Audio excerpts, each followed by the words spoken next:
is Dick's Sporting Goods Kickoff Week.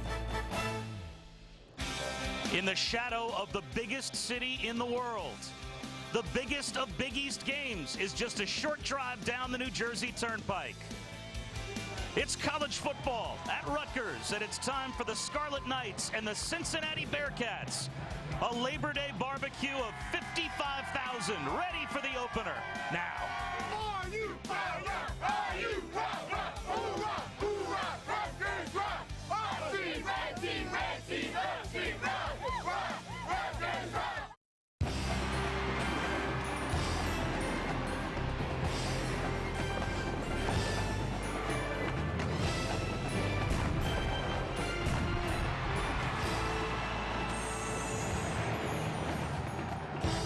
Welcome to ESPN College Football, presented by Cars.com. A game that could go a long way towards determining the eventual champion in the Big East today in a jam-packed house in Piscataway on opening day. It's the Scarlet Knights of Rutgers and the Cincinnati Bearcats. Hi again, everyone. I'm Bob Wischusen, alongside the newest member of our ESPN College Football family. Welcome to Brian Griese. Partner, it's good to have you. Thank you, partner. I tell you what, it's a lot safer up here than it is down there. I'm glad to be with you. Well, it's perfect to have a quarterback alongside on opening day, because really for Cincinnati and Rutgers, their fortunes this season will be based on the success of their quarterbacks. And let's start with Cincinnati and Tony Pike. Tony Pike, to me, Bob, may have been the surprise story of the year in the Big East last year. He was 8-2 when he came out. He led the team in interceptions, but he also had an opportunity this year to come out in his 11th career start, to lead this team, get the team back to another Big East championship, and prove that last year taking the team to the Orange Bowl was not a fluke. As far as Rutgers is concerned, there's that old saying in football that if you have two quarterbacks, you have no quarterbacks. Rutgers has three quarterbacks, but Greg Schiano doesn't seem to think that's a problem. No, Greg Schiano's not worried about it. We talked to him yesterday. He's confident in the three guys that he has. Dominic Natali is a fifth-year senior, has the experience. He's going to probably come out and play early. We're going to see Tom Savage, the future of Rutgers football, one of the highly touted freshmen coming in, and Jabu Lovelace will be their Wildcat option. It's a sea of red here in Piscataway, and what an opening day game for two teams with Big East championship aspirations. Rutgers and Cincinnati. We'll see whose moment it will be. It's time to blow it up, time to lock and load, time to take the field, time to start the show. This is our moment, this is our time, and we ain't holding back, we're laying it all on the line. This is our destiny, it's our night to shine. This is our moment, this is our time.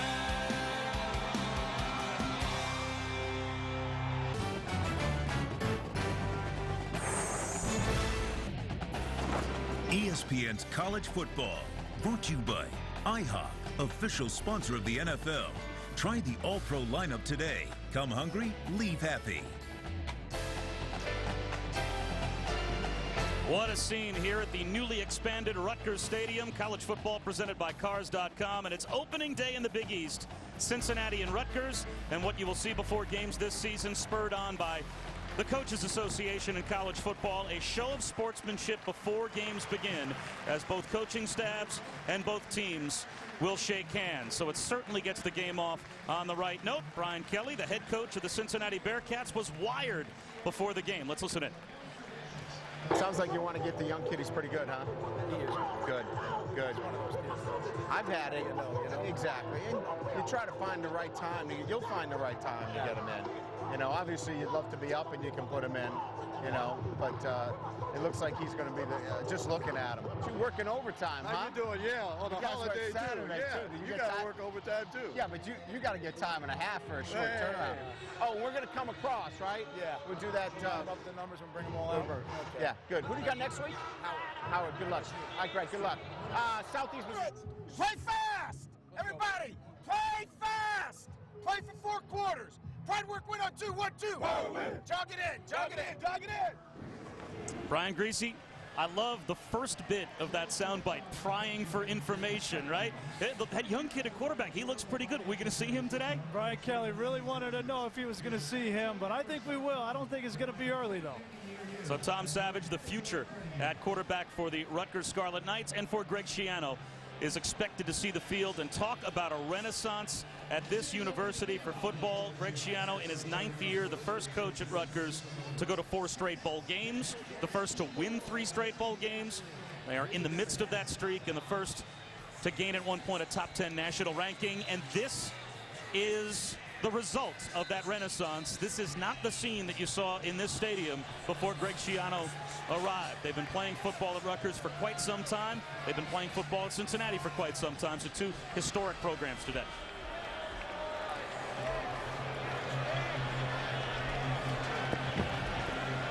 It's a great scene, and that statue outside commemorates the birthplace of college football. The first time that a collegiate event, even named football, was contested right here between what are now known as Rutgers and Princeton. What a great place to be on Labor Day. Bob, where else would you rather be than right here, right now in Piscataway, New Jersey, to kick this ball off? Great way to start. How about from a former player's perspective, playing a game this important on opening day? Well, you don't have any time for mistakes. You got to come out and give your best shot right off the bat. That's what these 2 coaches have been talking about all summer. They've been building this game up forever, and it's time to kick it off. Rutgers won the toss. They deferred their choice to the second half, so it's Gilliard and Williams back deep to receive the kick from Teddy Delegana, and we are underway in front of a sold-out crowd. Gilliard will bring it out, and he is stopped shy of the 20-yard line. So the mystery all week was going to be who was going to play quarterback for Rutgers. There's no mystery as to who the quarterback is this year for Cincinnati. Tony Pike, his 11th career start, but he is maybe the best quarterback in America that you haven't heard of. That's exactly right, Bob. I mean, he has been tremendous last year in leading his team to his first ever BCS title. He wants to prove to everybody in the nation that he's the real deal today. You'll be able at the top of the screen to see the starters for both the Rutgers defense and the rest of the Cincinnati offense. Pike out of the spread finds Gilliard on first down. And let's take a look at our Cincinnati impact players. You got to start off, Bob, with Marty Gilliard. The wide receiver just caught that ball. He's the best wide receiver in the Big East and the #1 kick returner in the nation. The running back, Jacob Ramsey, is a senior. He has to take pressure off of Pike and Gilliard. And Aaron Webster, the lone returning starter on defense, has to get those guys going. A quick hitter to the outside and a first down to Binns. A gain of 6. Devin McCourty on the stop, and already Tony Pike 2 for 2. And this is a rhythm offense. Well, they come out throwing the ball early. They're in a no huddle. They love the up tempo. Brian Kelly wants to get as many plays run on offense as he possibly can.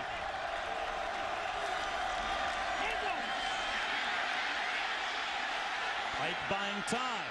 Flips it along the sideline. Armand Binns is there again, and a gain of 6. You know, and talking with Brian Kelly this week, he's so excited. He says, we've been running a hybrid for a while. Finally, I get my Cadillac, and I get an opportunity to go out and watch it run. This is what he wants. He wants Tony Pike out there making plays and moving and shaking.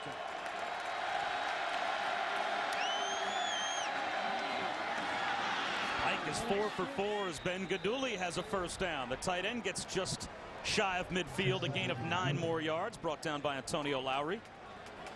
First down 10.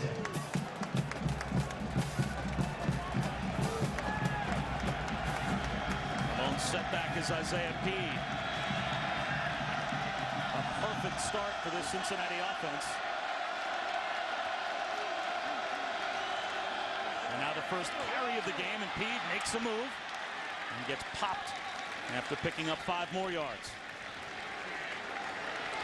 I really like coming out in the no-huddle system. It puts the pressure on the defense. Here you see a safety blitz away from the run. They run the ball away from it. They have angles and opportunity up front to get a good gain on the ground. There's Gilliard again, finding a soft spot in that Rutgers zone and gets all the way down to the 30-yard line. Another Cincinnati first down, and Pike hasn't missed yet. Yeah, he's on fire. He's in a rhythm right now. Look at the Rutgers defense is not set up. George Johnson, the defensive end, is standing up, not ready for the snap. They just have the right tempo. And Rutgers, it's almost like a basketball team calling a 20-second timeout. They call a timeout on defense, and Greg Schiano brings the whole defense over to him on the sideline. Already 5 for 5 for 45 yards for Tony Pike, and Cincinnati is trying to capitalize off of what they got going last season, which was the most historic season in their history. Exactly. I mean, last year 11 wins. They go to the Orange Bowl and the BCS, and Tony Pike was such a big part of this. Their starter Dustin Grusa goes down in the second game. He comes in and leads the team. First ever Big East championship.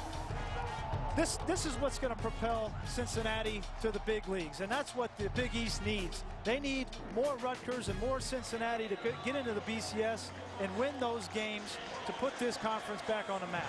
Well, for Brian Kelly, in the 120 years of Cincinnati football before he arrived, they had one 10-win season. He has two 10-win seasons in his first 2 years. Back-to-back, a tremendous job, and he's the back-to-back coach of the year in the Big East. He's got a quarterback that's perfect so far. And Pike will throw again. Wants a big play down the middle, and he's got it. Inside the 5-yard line to DJ Woods. And it's 1st and goal, Bearcats. What a great throw by Tony Pike here. You see him stand tall in the pocket.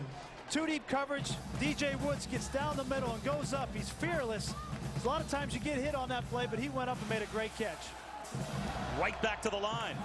And to the ground. Isaiah P. At the goal line, and he's brought down at the 2-yard line. Damaso Munoz and Alex Silvestro combine on the tackle for what right now I have to think is a shell-shock defense for Rutgers. Well, Greg Schiano in that timeout just tried to settle everybody down, say, take a deep breath, let's get back to our base defense, but right now they're on their heels. Pete again, cuts it back at the goal line. Touchdown, Cincinnati. What a start for the Bearcat offense. I tell you what, there's 55,000 fans here that wanted to come out and cheer, and they're real quiet right now. Just a tremendous start offensively for Cincinnati. A lot of times you script your first 15 plays of the game. They clearly had the number of Rutgers defense on that drive. Great start. It's 7-0. Remember, Rutgers won the toss and elected to defer their choice to the second half, figuring their veteran defense might be able to step up and take command of this game and get some momentum. Instead, it's Isaiah Pede capping a perfect opening drive. Tony Pike was 6 for 6 for 71 yards.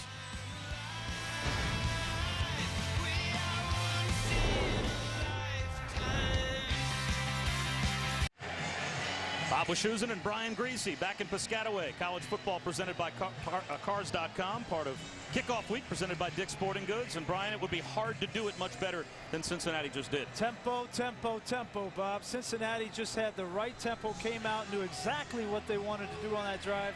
Tony Pike was 6 for 6, never reached third down, and took it to Rutgers on the opening drive. So now we'll see what Rutgers can do with the football as Jake Rogers is set to kick off.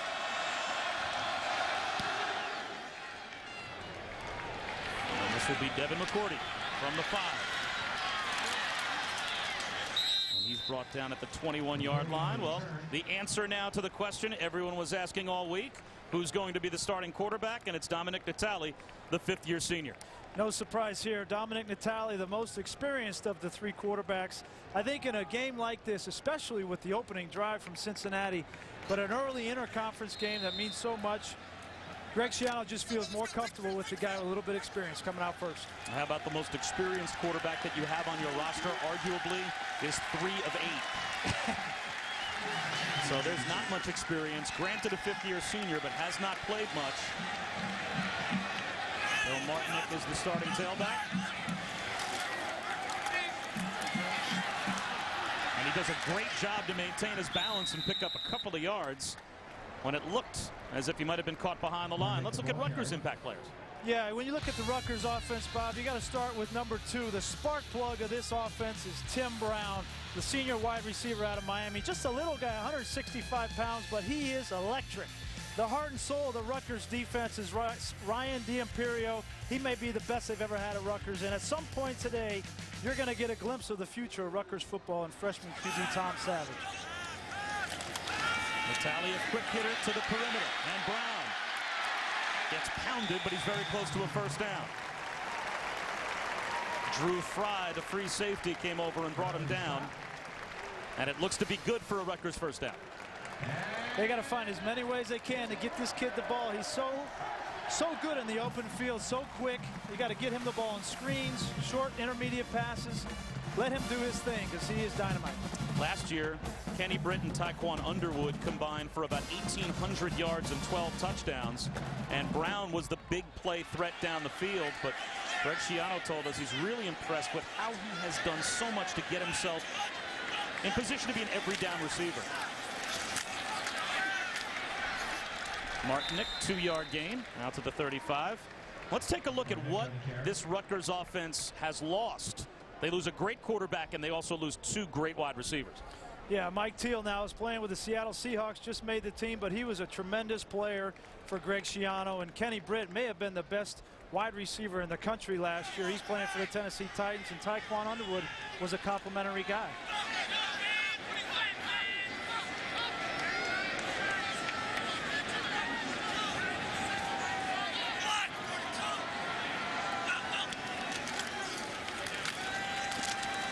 The middle goes Martinick into a wall after about a yard, maybe a 2-yard gain.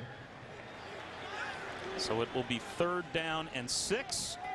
And Mike Teal is forever commemorated inside this newly renovated Rutgers Stadium.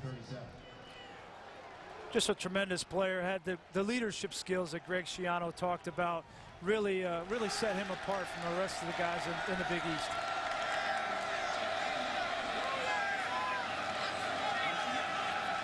Play clock down to 10. 3rd down and 6 for Rutgers. It's a draw. And getting loose is Robinson. Has a first down and more out to the 49-yard line.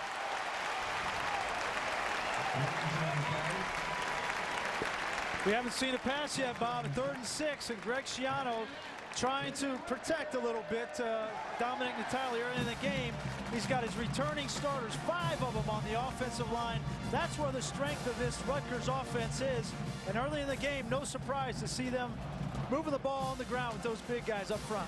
Well, here's a quarterback change, although it's not with Tom Savage, the freshman, but as you mentioned in our pregame, Jabu Lovelace, who is sort of the wildcat package quarterback of the 3 that we expect to see Rutgers use today. Very athletic, good runner. He can throw it too, so you can't just defend against a wildcat. He can throw it. And now Rutgers has to call timeout. Some confusion with the personnel on the field. They may have only had 10 men on the field. So that's the 2nd timeout that Rutgers has spent already here in the first half, and we still have 9.5 minutes to go in the opening quarter. And we mentioned we've got 3 quarterbacks on this Rutgers team. Neither of the 3 really has any notable experience. Well, you see, there's no starts among any of these guys, and while 2 of them are 5th-year seniors, Lovelace and Natali, they haven't had the experience on the field. And unfortunately for Greg Schiano, there is no substitute for that on-the-field experience. So when you look at these 3 guys, whoever gives them the best opportunity to win is going to be on the field, because they're all in the same boat experience-wise on the field. Natali went to the Hun School. He is from Seagirt, New Jersey, number 11, and he was an extremely highly thought of recruit when he came out of high school, and in many recruiting service publications was ranked as a national top 15 quarterback. He went to Michigan State, didn't work out, transfers back home to Rutgers, but of course then he transfers back home, and here's Mike Teal. So he's been waiting really, 4 to 5 years for this opportunity. Playing quarterback in college football is not easy, and Dominic Natali has figured that out, that sometimes you got to wait your turn and be ready when your opportunity comes, and this is his opportunity. Lovelace looks downfield and wants the bomb, and breaking off his route was Tim Brown. Brown ran a deep out to the sideline, and Lovelace had him on a 9 route. Interesting that Greg Schiano, for the first pass of the game, would allow Jabu Loveless to be the one to throw the first pass when you have Dominic Natali and the freshman who can really throw it. Just a miscommunication. Tim Brown broke it to the outside, and maybe that's a product of Jabu not having enough time in practice to work with Tim Brown on these routes. Adley stays in the game on 2nd down and 10. It's a trap handoff to Mohamed Sanu, and the wide receiver is very close to a Rutgers first down. A true freshman from South Brunswick, New Jersey. And Greg Schiano couldn't say enough great things about Mohamed Sanu yesterday. We were talking to him. Just a tremendous athlete. 6'2", 215 pounds. Got a really good presence at the wide receiver position. But there you see they're using him creatively, getting him the ball in the end around the Wildcat. This kid, they're depending on him to be a complimentary receiver on the other side of the field from Tim Brown. And now Dominic Natali's back in at quarterback on 3rd down and a foot.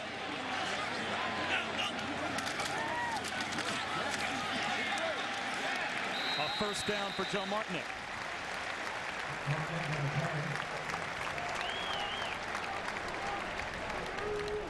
Third and 1, important for this Rutgers offense to put something together. After that impressive drive by Cincinnati to open the game, it was critical that this Rutgers team came out and answered that bell, and they're going to depend on this offensive line to do the brunt of that work.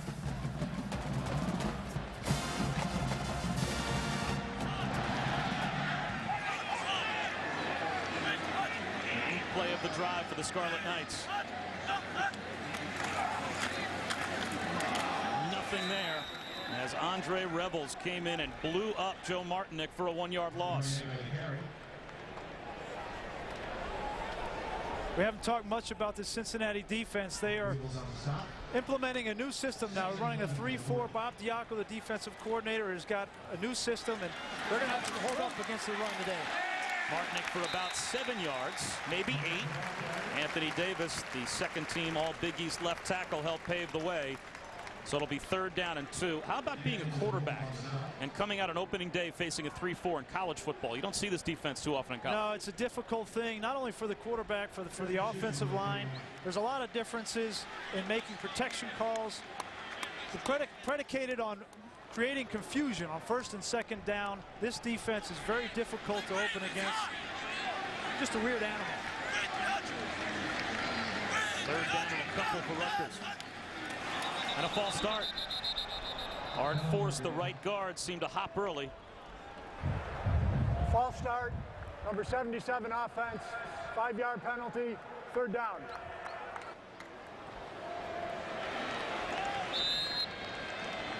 So 3rd and 2 becomes 3rd and 7. And that changes things for Rutgers as Natali stays in at quarterback.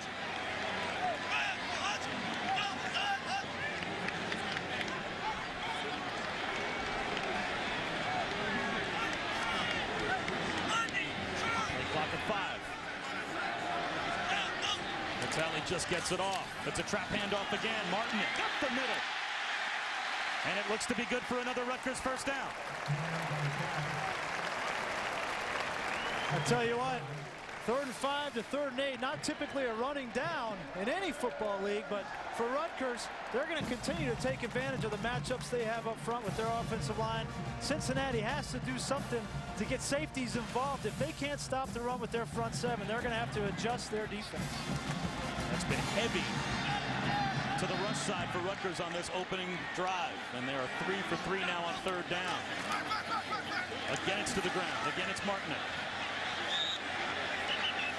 Well, Rutgers is one of 13 teams in the nation that return all 5 of their starters from last year on the offensive line. Now that has to be a nice security blanket if you're Natali, Savage, or whoever's out there. Well, it's great, not only in the passing game and protection, but actually running the football. And they're led by number 75, Anthony Davis. He is maybe one of the best left tackles in college football. Look for him to be a high draft pick come next year. And now it's Jabu Lovelace back in at quarterback. He'll take it himself. And he lost 3 yards. Demetrius Jones made the stop for Cincinnati. And I don't know, Bob, I think with these guys up front, the downhill running game has been working so well on this drive. To go lateral with Jabu Lovelace is getting away from, I think, what this team does best, and that's downhill smash mouth football. Tally back in at quarterback. 14th play of the drive. 3rd down and 11.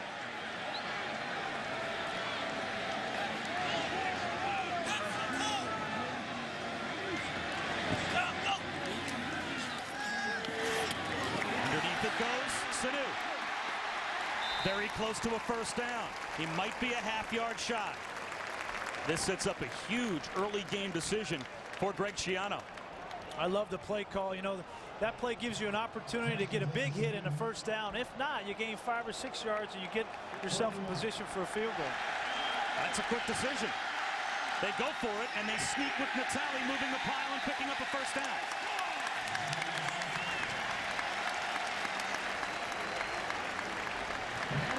I tell you, Greg Schiano's confident in those big guys up front, isn't he? One of the weaknesses of the 3-4 defense is you've only got one guy in the middle on the center. You can have 3 offensive linemen that can take care and block that guy. Derek Wolfe has never started a game in his career, the nose guard for Cincinnati.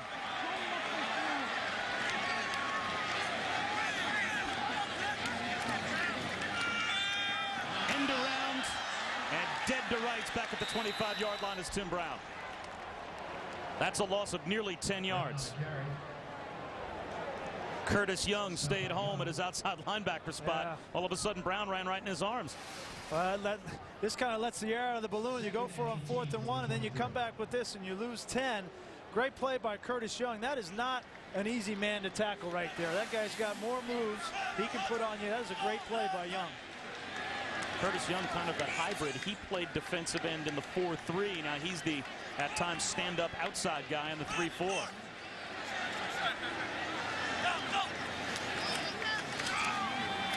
Martinick gets back to the 20-yard line, but it'll be 3rd down and 14.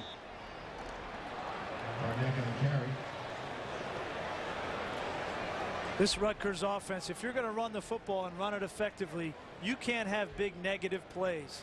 You got to stay on schedule. First down, you got to get 3 or 4 yards. Second down, 3 or 4 yards. Get yourself in manageable 3rd down situations. That play on first down killed them here. Now they're playing for a field goal. 18th play of the drive.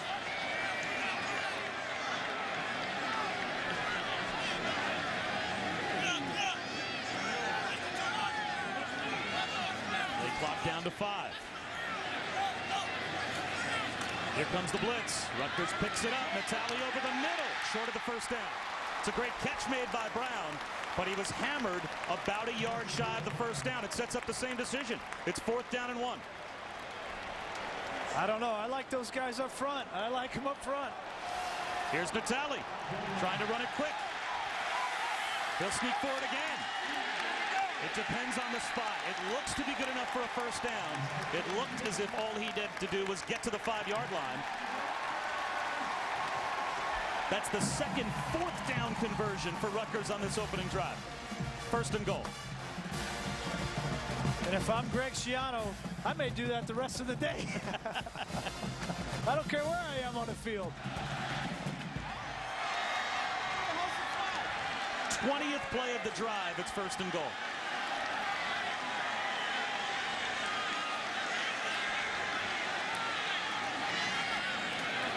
Martinick breaks a tackle into the end zone for a Rutgers touchdown.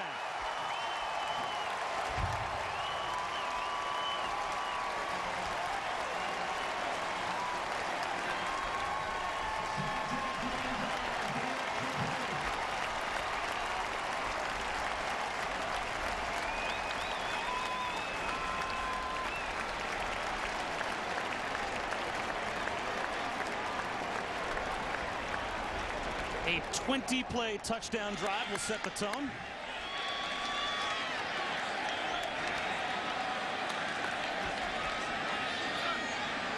Santi on to accept the extra point.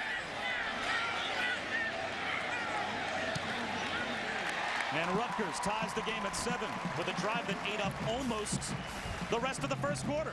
You know, that is a crucial drive by Rutgers. for them to answer the bell, Cincinnati came out with great tempo. That was a big touchdown for Rutgers.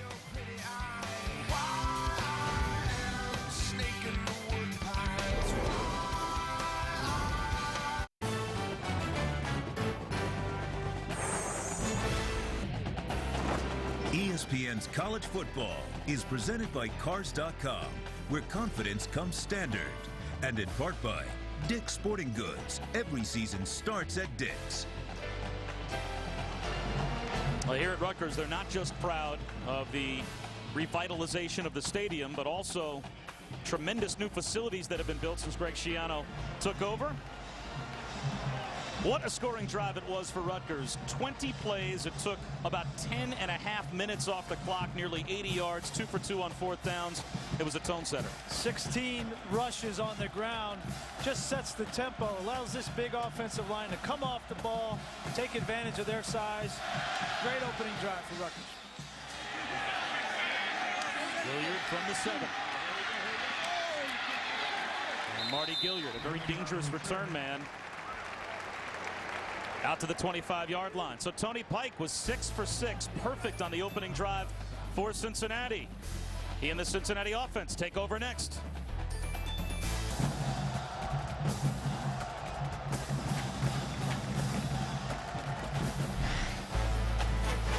College football on ESPN. Oh.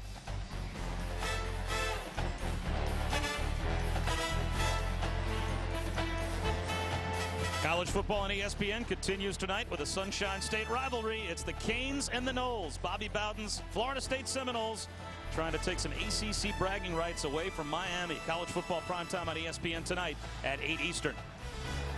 Those two teams could be 110th and 111th in the rankings. That is always a great event in college football. One of the best rivalries ever.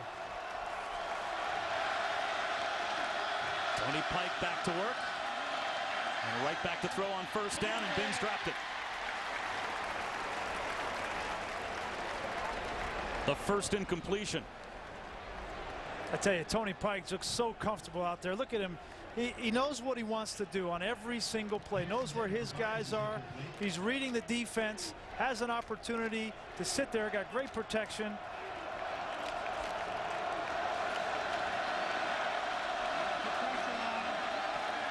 This time Binns makes the catch, and that's good for a 1st down. Rutgers is trying to mix up their defense and show Tony Pike something that he doesn't understand or hasn't seen before. But now they're putting themselves out of position. So Tony's just taking what the defense gives him, moving the team down the field.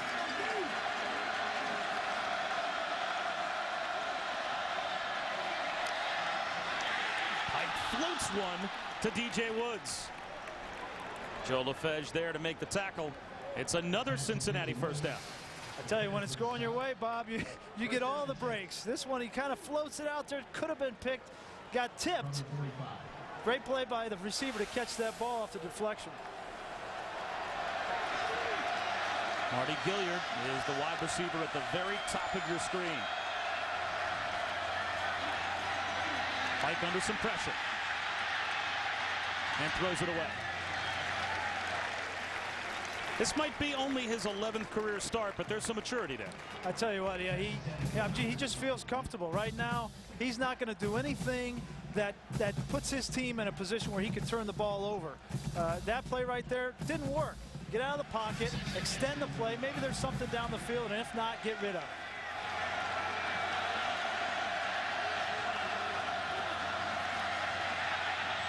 Wide open over the middle, Jamar Howard. And he's brought down about a yard, maybe 2 shy of a 1st down. He's got to go north and south with that football. You're not going to get anywhere east and west. When you catch that ball, get as many yards as you can and get down. But right now, Cincinnati's going to stay in this empty set until Rutgers shows they can stop it. Rutgers with 6 defensive backs on the field on 3rd down and 1. They bring a blitz. Pike. He can run for it. Plenty of room for Tony Pike. Slides down inside the 20-yard line. George Johnson got some pressure on him, but lost contain. Great job by Tony Pike in the pocket. He stands in there, looks for a receiver, feels pressure, get up, get out. get what you can and get down, boy. They're coming after you. The blitz comes off the edge. Pike didn't see it. And down he goes. George Johnson this time couldn't be stopped. Finally, Rutgers fights back defensively. And if you're going to be in this empty set, your quarterback is going to be vulnerable to things like this. You only got 5 guys to block up front. Bring somebody. Bring 6, Rutgers. Do something. Blitz this guy. Make him feel a little bit uncomfortable. And that takes us to the end of the first quarter. The first opportunity for Rutgers to get some momentum defensively. We're tied at 7. A huge game in the Big East to start the season here in Piscataway. It's time to blow it up, time to lock and load, time to take the field, time to start the show. This is our moment. This is our time.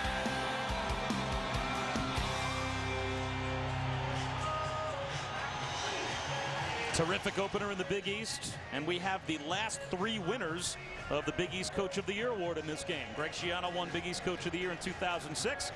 It's been Brian Kelly the last couple of years, and 2 coaches that absolutely believe they have potential conference champion teams on their hand as we start the second quarter. Tied at 7. Cincinnati facing second down and 19 after the quarter-ending sack by George Johnson of Rutgers.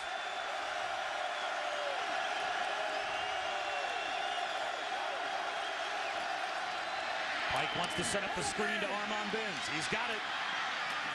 And gets back the sack yardage down to the 20-yard line, but it'll be 3rd down and 10. D'Imperio on the stop. Ryan D'Imperio came over and made the stop.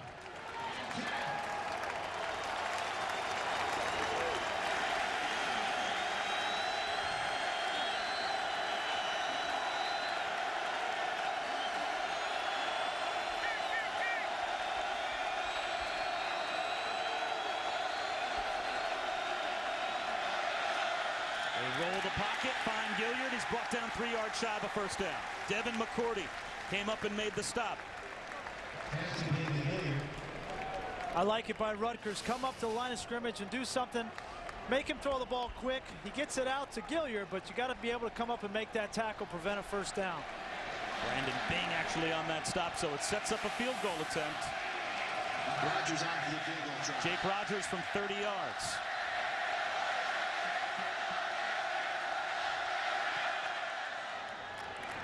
And it's perfect.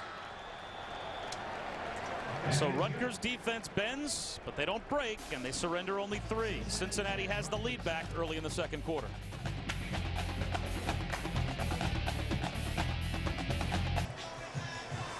A gorgeous day for football here in Piscataway, New Jersey, just off the campus of Rutgers. College football presented by Cars.com. Cincinnati with a 10-7 lead over Rutgers, all part of Dick's Sporting Goods kickoff week. Bob Wischusen alongside Brian Greasy. The opening game in the Big East for both of these teams. And what a tone setter today could be for one of the 2.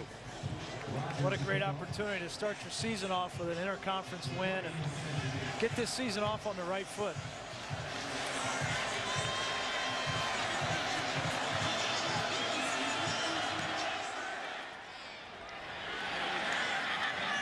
Couple of yards deep is McCourty, and he will take a knee. So Rutgers will have it at their own 20-yard line. And let's go back to our studio and check in with Wendy Nix. Bob, thank you. It's a Taco Bell studio update regarding the latest information on Oklahoma quarterback Sam Bradford. He has a grade 2 or 3 sprain of the AC joint in his throwing shoulder. It will be a week or 2 before the Sooners have any type of timetable for his return. Bob? All right, Wendy, thanks very much. Not only Sam Bradford out, but some of the other big stories in week 1 in college football. Ohio State just about lost to Navy. What a game that was. Ricky Dobbs, a quarterback from Navy. What a game he played, huh? So it's Italian at quarterback, and now it's Jordan Brooks for about 2 yards. And what got lost in the shuffle, Brian, from the big win that Boise State had over number 16 Oregon. Obviously, the blunt punch suspended for the season, but that's a huge win for Boise State in that conference. Yeah, it is. It's unfortunate that that one incident kind of marred that victory because it was such a big deal for Boise State. Gives them an opportunity to compete in the BCS this year. I was leaving you all the room in the world to go to Michigan there. You didn't take the bait. I'll talk to you next week after that Notre Dame game in Ann Arbor. Natali with a deep drop. Looks deep over the middle. Climbing the ladder was Brown, but it was knocked away. Drew Fry, in his 3rd year at Cincinnati, only a redshirt freshman. He's actually already been granted a 6th year of eligibility by the NCAA because of injuries. You got some pressure up front, but Natali hangs in there, makes a good throw, takes a big hit. But Fry comes up and makes a good job of playing the ball, playing the receiver, and you got to think that maybe Kenny Britt would have made that play last year, don't you?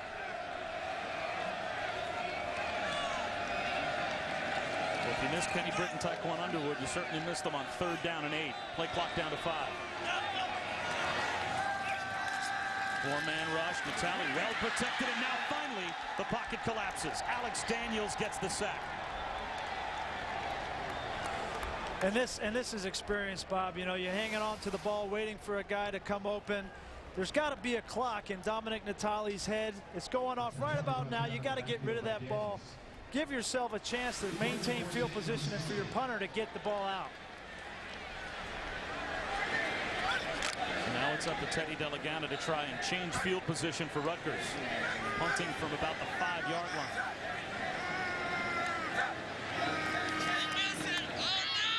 Gilliard's deep.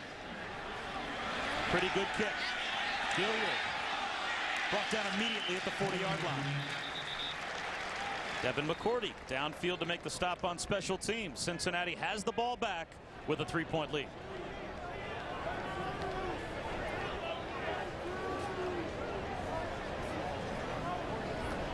And there's a flag down on the far side of the field, right about the line of scrimmage, and it looks as if it's a penalty against Rutgers. I think it's illegal motion on Rutgers. You know, illegal formation, offense, 5 players in the backfield, 5-yard penalty, 4th down. 10 yards makes all the difference in field position. Now they've lost 10 yards with the sack by Natali, another 5 yards. That's 15 yards. That's like a personal foul penalty. It's going to set up Cincinnati not only with good field position, but now you got to kick the ball again to one of the best punt returners in the nation, Marty Gilliard. They always like to look at where the play would have started had there not been a penalty and where Cincinnati ends up with the ball.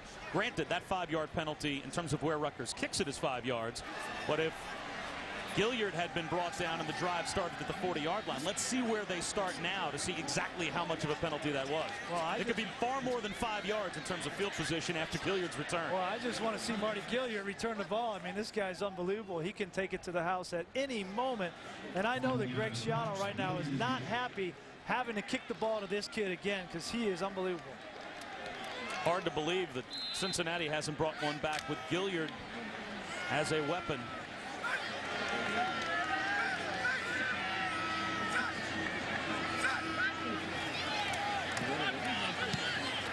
Another good kick by Delegana. Gilliard gets loose, though. So it turns out to be about a 13-yard penalty as Cincinnati will start in Rutgers territory.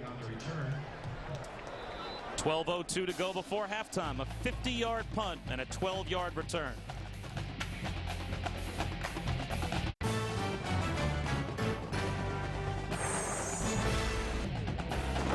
ESPN's College Football, brought to you by BMW, the ultimate driving machine, and the terrifying thriller Sorority Row, only in theaters Friday. Now we're back on campus, brought to you by the movie Sorority Row. The Rutgers Scarlet Knights beginning their 140th season of college football. The first game, though, at the newly expanded stadium, and it is a beautiful stadium. A brand new 11,000-seat student section has been added at the base of that gigantic high-definition scoreboard. And the folks here in Piscataway are very, very proud of what this building now looks like at the end of a construction project that really was the brainchild of Greg Schiano and his group when they first arrived. But their defense now has to stiffen as Cincinnati has a 3-point lead and they begin this drive in Rutgers territory. Some miscommunication maybe with Jacob Ramsey, and he's tripped up for a 3-yard loss. Joe LaFedge comes through and makes the stop. Glad you're spending part of your Labor Day weekend with us here in Piscataway at Rutgers Stadium. College football presented by Cars.com. I'm Bob Wischusen alongside Brian Greasy. The opening game in the Big East between Cincinnati and Rutgers. See you red. It's a great scene. They flip the screen and it's intercepted. Picked off by Alex Silvestro. Did the defensive end read Darren Williams coming out of the backfield perfectly? It's a great catch by Silvestro on that pass. It's the first chink in Tony Pike's armor right here. Just not a good decision for him to try to force that ball on the screen. They bring a blitz from the strong side. He moves away from it nice, but right there, you just can't take that chance. The risk versus reward in that situation is too great. As a veteran quarterback, you got to make that decision for your team and protect the football. Good call by Rutgers. First career interception for Alex Silvestro, and it comes on opening day for the junior defensive end. And that puts Rutgers in Cincinnati territory to start this drive with Natali at quarterback and a handoff to Martinet. Cuts it back and picks up a couple of yards. Carry on the side. Rutgers defense is the veteran part of their group. They return 6 starters from last year. This is a big key. They've got to be able to force turnovers and give this young quarterback, whoever it is, Lovelace, Natali, give him a short field, give him an opportunity to work in a situation after a turnover. And now it is Lovelace at quarterback. Has a problem handling the snap, breaks a tackle. He did well to only lose a yard. Curtis Young eventually brought him down.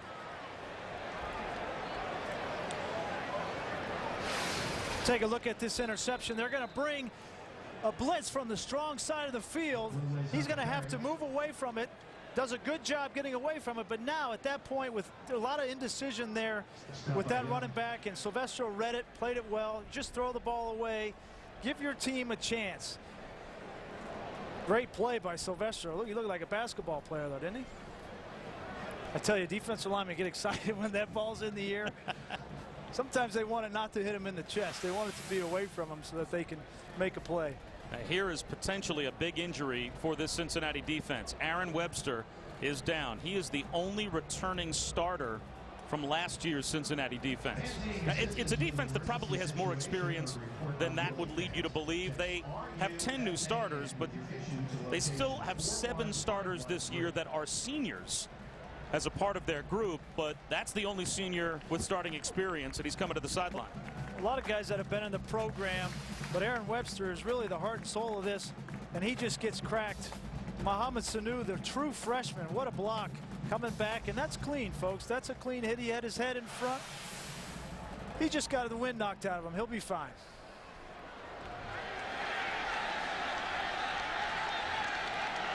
Great block by Sanu. I tell you what, if you're not going to catch a lot of balls, that'll get your head in the game right there. Get your sideline fired up.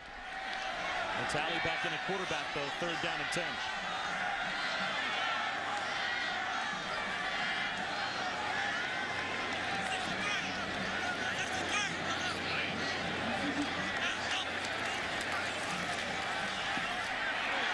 Natali fires to the sideline. Wide open is Tim Brown.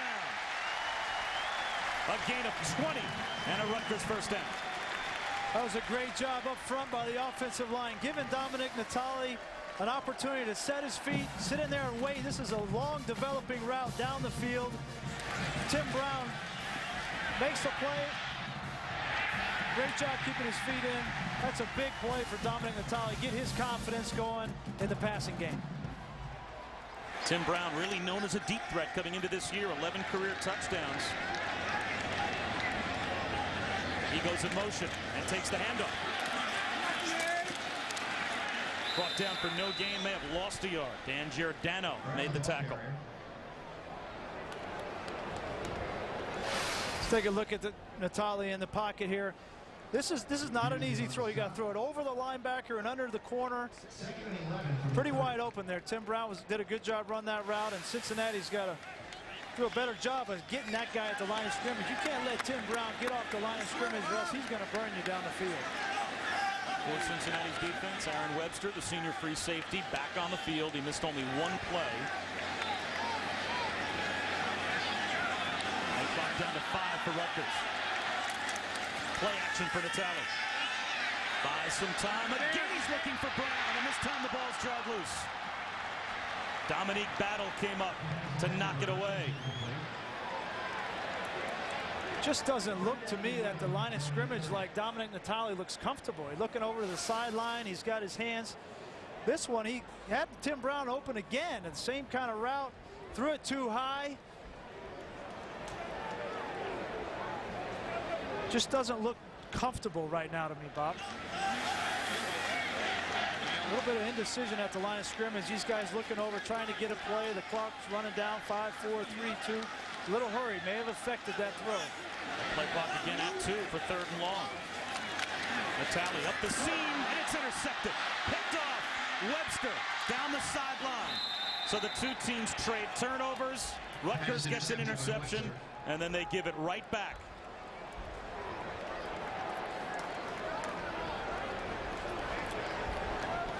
Aaron Webster wasn't off the field for long. I mean, he took a big hit right here by Mohamed Sanu.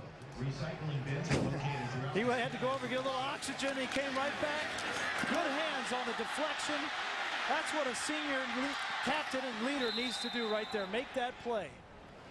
And Dominic Natali, unfortunately, just doesn't look comfortable in the pocket. That throw behind Tim Brown, if he puts that on his chest, he catches it, gets down, and we're in business. But threw it behind him, and that anything above the shoulders could lead to a pick.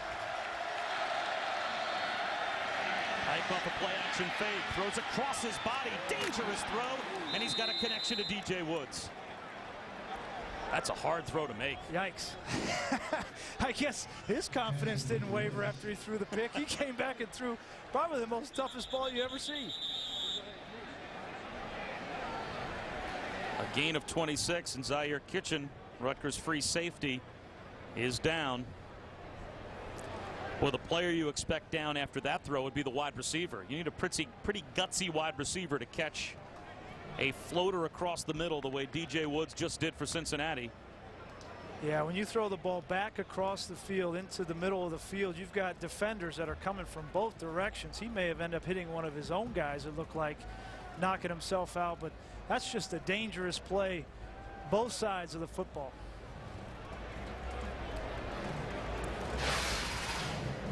Here it is right here. You're going to see design misdirection, and he's coming.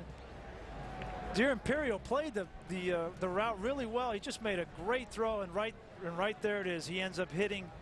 He hits his own guy right there, Lefege, and that is dangerous, folks. That is head down. Deer Imperial is on the ground as well. All three of those guys.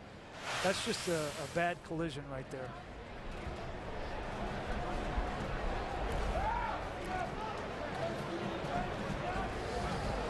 Zaire Kitchen is finally healthy. The co-starter at strong safety last year, but he had 3 reconstructive knee surgeries since high school. So for him to be back on the field last season and then to stay healthy and be ready for this season was a huge accomplishment, and his teammates felt so good that he was finally going to be able to contribute. Well, I tell you, that did not look good, Bob. It's just good to see him get up and walk off the field. I know that the fans here in this stadium all had a collective sigh of relief when he got up.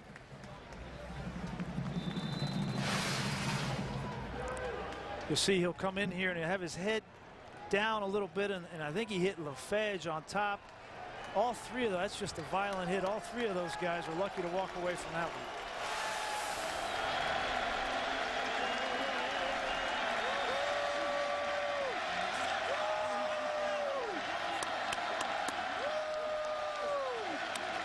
Rutgers shows blitz.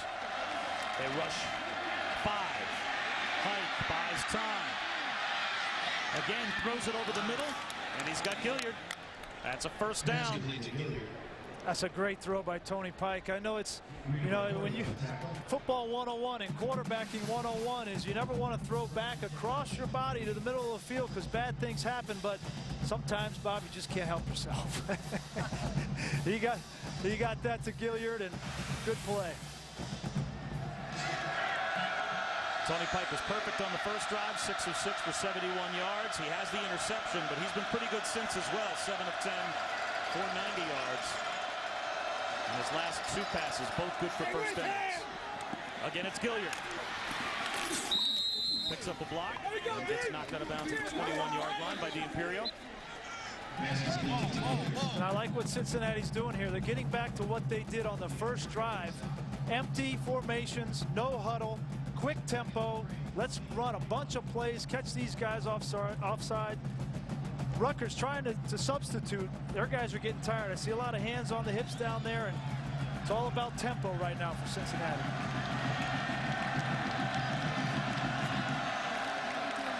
Jacob Ramsey has a first down.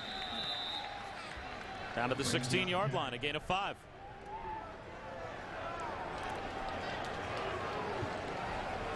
Sylvester in on the stop. First down and 10. Got Travis Kelce coming at quarterback. Here comes the tight end. We were told before the game that they might run some wildcat stuff with Travis Kelce at quarterback. And there he goes up the middle to the 5-yard line. He looked like Ronnie Brown playing for the Dolphins last season. What an opportunity for this kid. A quarterback, they move him, the tight end. Now they further review. The ruling on the field stands is called. Touchdown. Kelce's a redshirt freshman, and you saw that we had him moving from quarterback to tight end. Apparently he's moving back to quarterback at times. And he is the younger brother of Jason Kelce, who's the starting left guard at 290 pounds for Cincinnati. So how about being 247 pounds and you're the shrimp of the family? I think his brother Jason had him in the weight room this offseason, putting on a few lbs. 6:35 to go before halftime, and Cincinnati turns the Rutgers interception into a touchdown, and it's the redshirt freshman Travis Kelce that gets the job done.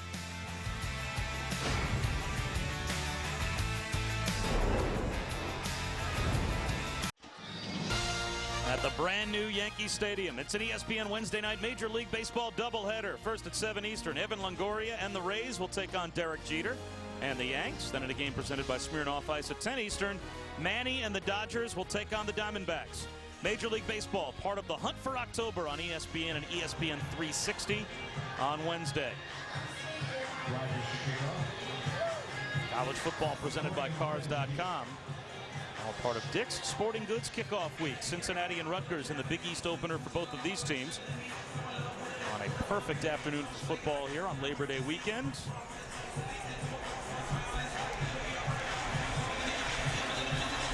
Rutgers down by 10 now. As the interception by Aaron Webster turns into a touchdown drive for the Bearcats.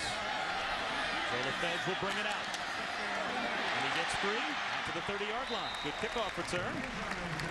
Celebrating its 5th year, sponsoring the Good Hands Field Goal Nets. It makes contributions to participating universities' general scholarship funds for each field goal and extra point kicked. And Allstate has donated more than $1.8 million since 2005.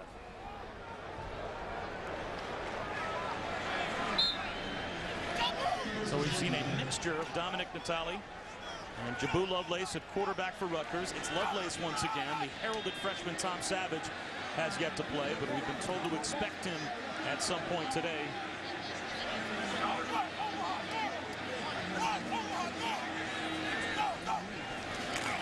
Lovelace will keep it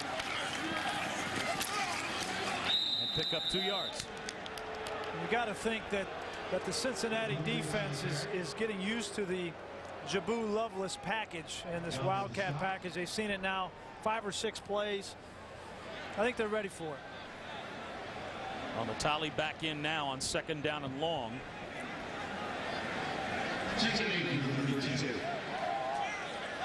That was the 10th Rutgers first down play, and all 10 first down play selections have been on the ground. Play action for the tally. Under some pressure, and he'll be sacked, and did well to hold on to the football back at the 22-yard line. Ricardo Matthews got him.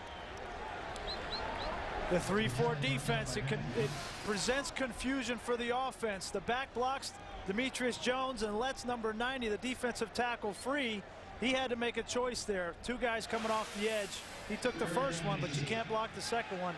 That's what this defense of Bob Diaco and the Cincinnati Bearcats is predicated on, confusion.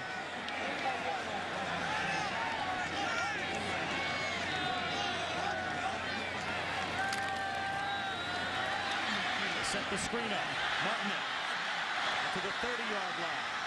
And he steps out at the 35. About 4 or 5 yards shy of a first down. So Rutgers will be forced to punt. Now Cincinnati is a completely different team, not only on the field with their system, but on the sidelines with Bob Diaco as the new defensive coordinator. Bob Diaco comes over from the University of Virginia and worked with Al Groh, who was a big proponent of switching from the 4-3 to a 3-4. So he came in, implemented the new system with only one returning starter, as we mentioned, Aaron Webster. So there's a lot of guys on this defense that are learning to play this new positions. Effective on that drive.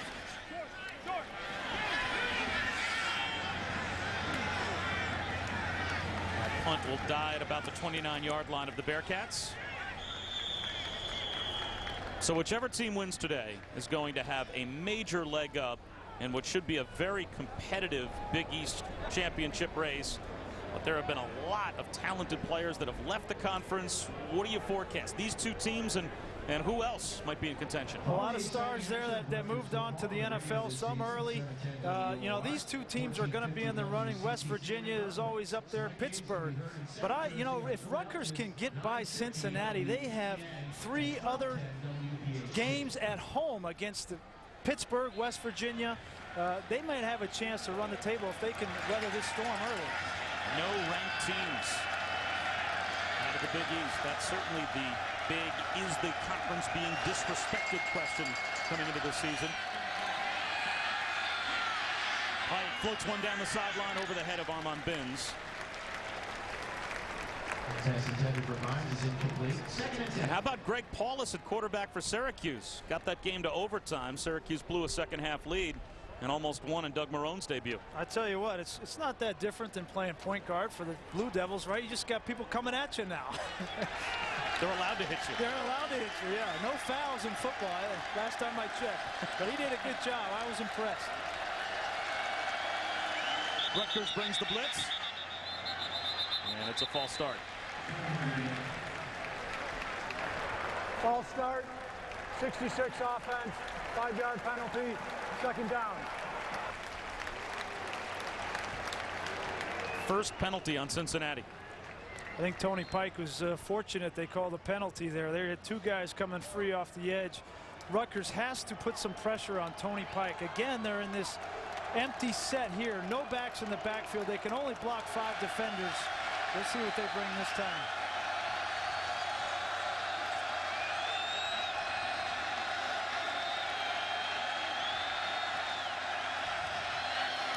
Gilliard with room. Marty Gilliard with a first down, caught from behind, and that was the last man that could bring him down. D'Imperio may have saved the touchdown. Great job by Brian Kelly anticipating the blitz. Gilliard comes on a simple route. It's an easy throw. If Rutgers is going to blitz and play man coverage, Marty Gilliard is the guy that's going to have to beat him. Jacob Ramsey cuts back and has 9 more yards.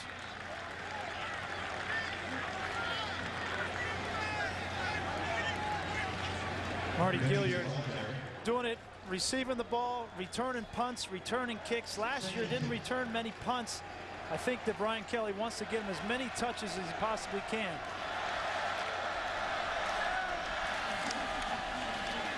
Ramsey has a first down. Gilliard last year was not only All Big East first team as a receiver, he was the Big East special teams player of the year as well. Had a tremendous year bringing back kicks. And he led the nation in kick returns last year.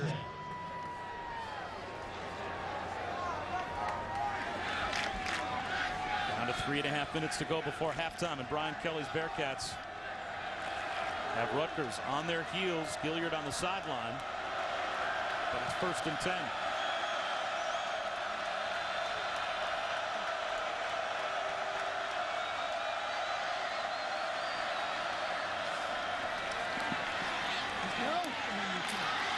Knocked away, almost a terrific catch by Marcus Barnett, but Patrick Kiblahan was there to jar it free. Wow. I tell you, Tony Pike has supreme confidence in these wide receivers. He is throwing the ball in some tight windows, and almost Marcus Barnett there, who's made a bunch of plays at Cincinnati and is out of Brian Kelly's doghouse finally, almost made a great play there. You could see Tony wanted that one.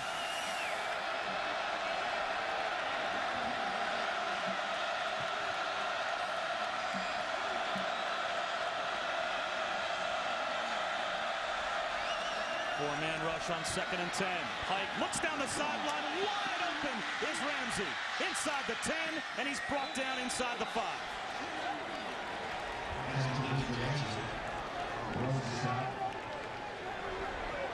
Jacob Ramsey is wide open down the field.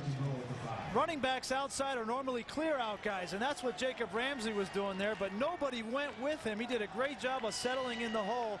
And I tell you, Tony Pike, that's not easy to see that guy. He's not in Tony Pike's progression. Not even thinking about throwing the ball to him, and he just is able to see the entire field and get him the football. So now it's 1st and goal. And now a timeout called by the coaching staff on the sideline. It might have been Brian Kelly that called the timeout as Pike was unsure of the play, and the play clock was down inside of 5. 2 timeouts left for Cincinnati with 2.5 minutes to go in the first half. 17-7 Bearcats. 223 yards passing in the first half for Tony Pike. He has the interception, but he's 16 of 21, and he has been magnificent. Again, engineering a march down the field that has Cincinnati knocking on the door to possibly go up 24-7 with 2:35 to go before halftime. Right into the teeth of the Rutgers student section. And Brian Kelly, I think, wants another timeout. Flags are down. Play clock was down to 0. Well, there was a flag thrown in the end zone.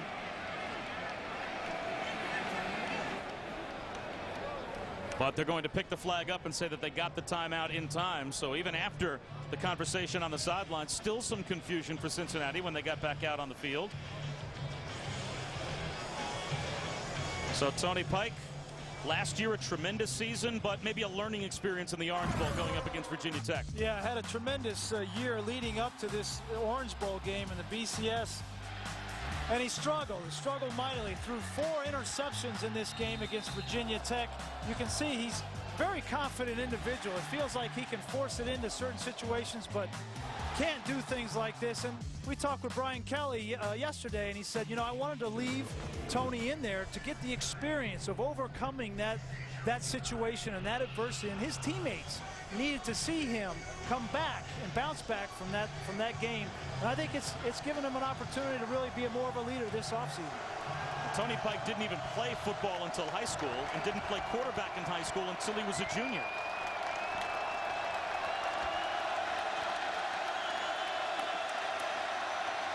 First and goal. Floats one into the back of the end zone, and he's got Gilliard for the touchdown.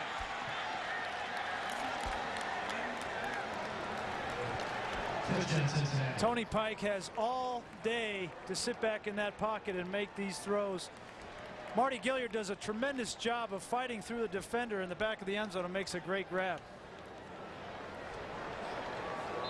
So Greg Schiano's team with 2.5 minutes to go before halftime in desperate need of some points. And boy, would you love to be a fly on the wall, that Rutgers locker room at halftime, and hear what Schiano says to his squad, a home opener. And Tony Pike has carved them up here in the first half to the tune of a 24-7 lead. You can see him back there. He's really comfortable. He's nobody around him. Marty Gilliard gets some separation. Makes a great play. I mean, they just have it going right now, Bob, and Rutgers has to go in halftime and devise a way to get some pressure on Tony Pike. Ma, grandma, aunt, everybody, let's roll, baby. Everybody loves you, Marty. Everybody loves you. 7 catches, now a touchdown for Gilliard in the first half. He had nearly a 1,300-yard season and 11 touchdowns last year. But Tony Pike today has been nearly flawless. He has the interception, but he has been on cruise control. He really has. That one play. Really has, and they've had a good game plan, and he's been able to come out and execute it. I've been really impressed with the way the Cincinnati offense has come out early in the season. Normally defenses are ahead of offenses at this time of the year, but this Cincinnati offense just has the right tempo, and we knew coming in, if they didn't stop Tony Pike and Marty Gilliard, they were going to struggle, because Rutgers is not built to come from way behind. They're a smash-mouth team, run the football. They're going to have to make some adjustments at halftime. Cincinnati now with 5 offensive possessions in the first half. The only time they haven't scored is on the interception. 3 touchdowns and a field goal. McCourty thought about bringing it out, lost his footing, and will take a knee. Let's head back to the studio again and check in with Wendy. Bob, thank you very much. Coming up at the half, Oklahoma quarterback Sam Bradford out for the foreseeable future. Who will step up for the Sooners? We'll tell you who should. And we'll preview tonight's matchup as 2 old rivals collide when Miami travels to Tallahassee to take on Florida State Seminoles. We'll check in with Reese, Mark, and Lou. And Palmer's Performers, it's never too early for Jesse to tell you what he thinks. Bob, back to you. All right, Wendy, thanks very much. Bob Wischusen here in Piscataway alongside Brian Greasy, the newest member of our college football family here on ESPN. It's been a fun first half, but Rutgers and their fans looking for something to cheer about is still Natali in a quarterback. You know, he's going to stick with Natali here, and got to get something going in this drive. Even if it's just a field goal, you got to get something on the board. Sanu, very close to a first down, steps out of bounds at the 30-yard line, and it is a Rutgers first down. And crazy as it might seem, you know, being down 24-7 may force Greg Schiano to open up the playbook for Dominic Natali. Let him get in the gun, let him start throwing the football, let him get a little bit of a rhythm going like Tony Pike's got going. It's hard to hand the ball off every first down and then come back on second and third down and have to try to throw it.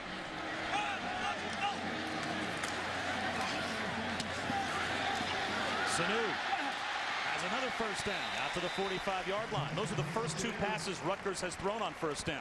All 10 previous first down plays were runs. You got to have that mix. You got to have that opportunity. The defense has to believe that you're going to throw it or run it on first down. And I really like this kid, Sanu, man. He's a good-looking kid. And Natali looks that way. Now comes back over the middle. Tipped ball. Intercepted. J.K. Schaefer comes up with this pick. Another tipped interception for Natali and Rutgers. Looked like there was a little bit of an indecision there. Dominic may have thought that he was going to keep going, and he stopped. No, he just missed him. He just missed him. You know, that's a lot of times the guy on that crossing route reads man or zone. If it's man, he's going to stay on the move. If it's zone, he's going to stop and let the quarterback give him his numbers, let the quarterback hit him. There it was clearly zone. He stopped. Dominic needed to put that ball on the numbers. And now he's had 2 balls tipped and intercepted. So now Tony Pike looking for more before halftime with 1:46, plenty of time. And great field position. Swing pass to Isaiah P. He's very close to a first down, spinning through tacklers. Isaiah P, another impressive guy. I tell you, this Cincinnati offense has a lot of weapons with Gilliard and Woods, Ramsey and Pete in the backfield. Tony Pike running the show. They got 3 returning offensive linemen up front. This is an impressive group. Amon Benz catches one in space for a gain of 6. And it doesn't look like Brian Kelly's going to let up on the gas pedal, does it? He is full go all the time. He's thinking touchdown here. Cincinnati still has a timeout. Of course, inside of the last couple of minutes of the first half, the clock will stop on first downs. A flip screen to Peed. Plenty of room. Down the sideline goes Isaiah Peed. Sidesteps the tackler and stays in bounds for the Cincinnati touchdown. Kasim Green missed him at the 10-yard line.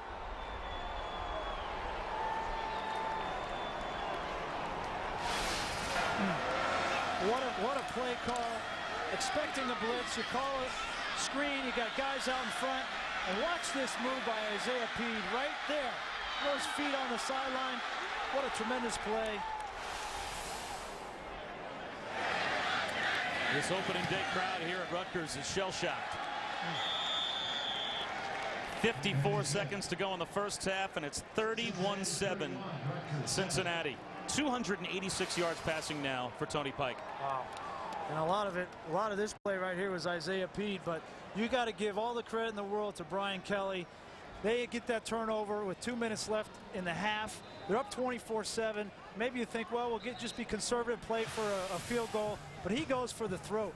I'm telling you, these guys, they want to score every single time they touch the football, and I love it. Well, 6 first-half possessions, and the self-inflicted wound of the interception is the only thing that stopped them. They have marched down the field for points on all 5 other possessions. And you gotta believe that Greg Schiano, with his defensive background, that this is just killing him over on that sideline to come out and open this way. But I don't know that there's much they could do to stop this outfit right now. They've got the better tempo.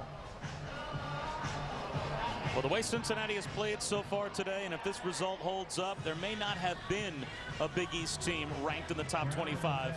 Cincinnati's going to be. You know, and that next poll comes out. If you win this convincingly on the road in a conference game, and well, those polls will come out Tuesday. We'll see. This kick short and returnable. This is Tim Brown. He's out to the 27-yard line, and ESPN College Football continues Saturday night. What a game it'll be. Freshman quarterback Matt Barkley and the Trojans will go into the Horseshoe to take on Terrell Pryor and the Buckeyes. 2 top 10 teams will battle in a season-defining matchup with conference pride on the line. It's USC and Ohio State. College football primetime presented by Hampton Hotels. And in select theaters, there'll be 3D available. You can go see this broadcast in 3D. That's Saturday night at 8 Eastern on ESPN.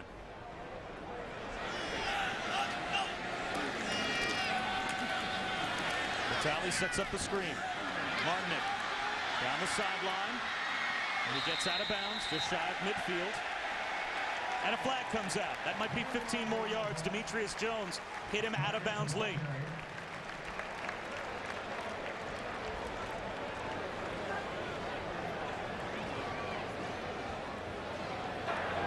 After the play was over, personal foul, defense, 15-yard penalty, first down. That's a big play there, a big penalty, a big mistake.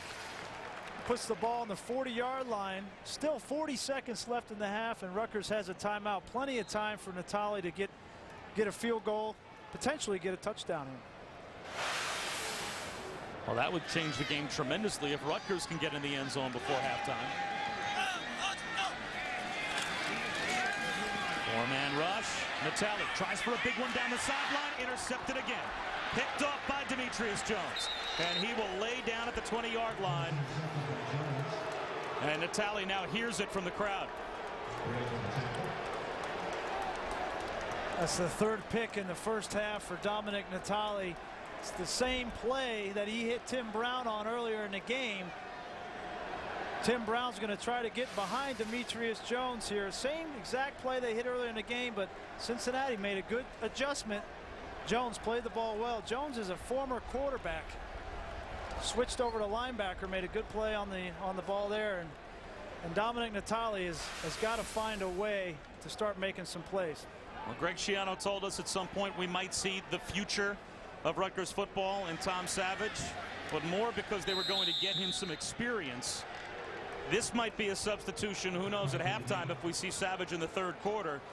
That is based on Natale not getting the job done. It'll be interesting to see who comes out and plays quarterback to start the 3rd quarter for the Scarlet Knights. Well, I think Greg Schiano's got to get a spark for his team. I mean, being down 31-7, that's a tough place to put your true freshman in too now. So he's got to be mindful of that, but he's got to find a way to get a spark. At the end of the first half, Our halftime score, Cincinnati 31, Rutgers 7. Who will be that quarterback when we start the third quarter? We'll find out after our halftime report. Now it is the college football halftime report with Wendy Nix. Welcome back to ESPN College Football presented by Cars.com. And welcome back to Piscataway here at the newly refurbished Rutgers Stadium. A terrific scene for college football. Certainly in the stands, not nearly as much on the field for the Scarlet Knights. What a performance by Cincinnati in the first half. Bob Wischusen, again, along with the newest member of our ESPN college football family, Brian Greasy. Well, quarterback, we saw a quarterback virtuoso performance in the first half for the Bearcats with Tony Pike. You know, 2 fifth-year seniors and Tony Pike, really, you have to be impressed with what he did in the first half. He was very comfortable in the pocket, had an opportunity to throw the ball down the field, looked in sync and in rhythm the entire half, and gave Marty Gilliard and a couple of his guys opportunities to make play. On the other side, Dominic Natale never got a chance to get into a rhythm and threw some balls that were tipped, picked off, made a bad decision here. Just didn't get into the rhythm and didn't take advantage of the opportunity that he had to really come out and play. Taking a look at some of the first half numbers, passing yards, 286 passing yards in the first half for Cincinnati. And how about the yards per play? 9 yards per play for the Bearcats in the first half. That is about as dominant as a performance can get.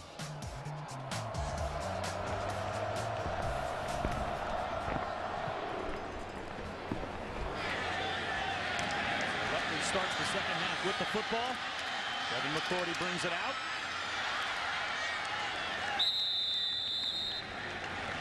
And we wondered as we went to halftime if we were going to see the freshman quarterback, Tom Savage. Certainly the future of this Rutgers program at that position. And already there are fans here that I think can sense the number 7's about to take the field. Yeah, there's a little bit of a buzz around here. You know, why not? You know, you're down 31-7. This is a great opportunity for him to get some playing time. It's a tough situation. Let's not, you know, make no bones about it. This is a tough situation to come in, but Greg Schiano obviously thinks that this young kid can handle it. The true freshman trying to dig his team out of a hole, and he's at the sideline of Sanu on first down and has a first down. So Tom Savage, the third true freshman quarterback to play at Rutgers under Greg Schiano. And the first since Ryan Hart back in 2002. But maybe the most highly recruited quarterback that Rutgers has ever been able to sign. I think he's the most anticipated quarterback signee ever at Rutgers. And Greg Schiano was talking about him yesterday, said he has all the tools to be a player. Boy, he looks comfortable in the pocket early, doesn't he? Finds another true freshman. It's true freshman to true freshman as Savage hits Sanu again. And you have to feel for Dominic Natale. Waits 5 years to get the opportunity and has a nightmarish first half. Yeah, like we said, playing quarterback is tough. And you're going to deal with days like this. And Dominic Natale gave everything he had, but now they just need a spark.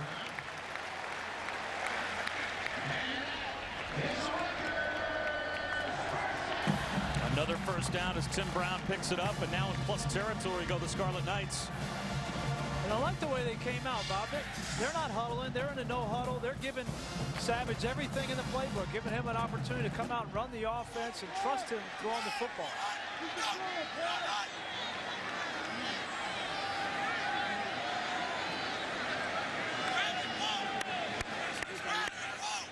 Plenty of time on the play clock. It's a draw. Martinick tries to turn the corner and does. Another first down for Rutgers. Dominique Battle made the stop. You know, there's no question that Tom Savage has looked good, but on first down, they're calling passing plays for Savage. They weren't doing that with Natale and Lovelace in the game. You know, I mean, if you're Dominic Natale on the sideline, you're saying, why couldn't I get some pass plays on first down? You know, why couldn't I get some balance? And but Dominic Natale, he understands. He's going to support Tom Savage through this. He's a pro. He's been here for 5 years. And he's going to do what's best for the team. And right now, it's Tom Savage. Savage tries to spin out of the hold of Curtis Young and can't do it. Sacked back at the 43-yard line.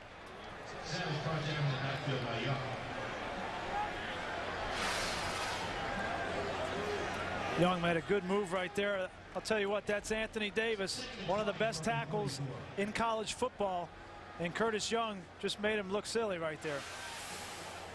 You lose a little focus when you're down this much, you know, and typically Anthony Davis doesn't make that mistake. Little wide receiver hitch to Stroud, and he dropped the ball. So talk about a couple of momentum killers. You get a dropped wide receiver screen. The preceding play, a 10-yard sack. Some momentum to come out of the locker room, and now it's 3rd and 20.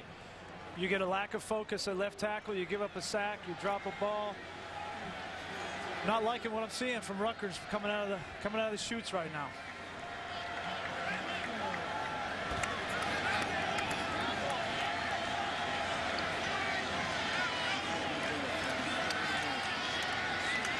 Only a 3-man rush with a flag down. They set up the screen, and Martinick is brought down after a gain of a couple of yards. Walter Stewart the stop. You know, talking with Greg Schiano yesterday and talking about this freshman quarterback, you know, he says that he loves to study the game. He's a gym rat. You know, he's a guy that's got all the tools, and right now he's coaching them up. This is an experience and an opportunity for Tom Savage to grow. But Greg Schiano is in this. He has a tool. Quick flag off, and now it's Delegana out to punt. Gilliard calls for a fair catch and fields it at the 7-yard line.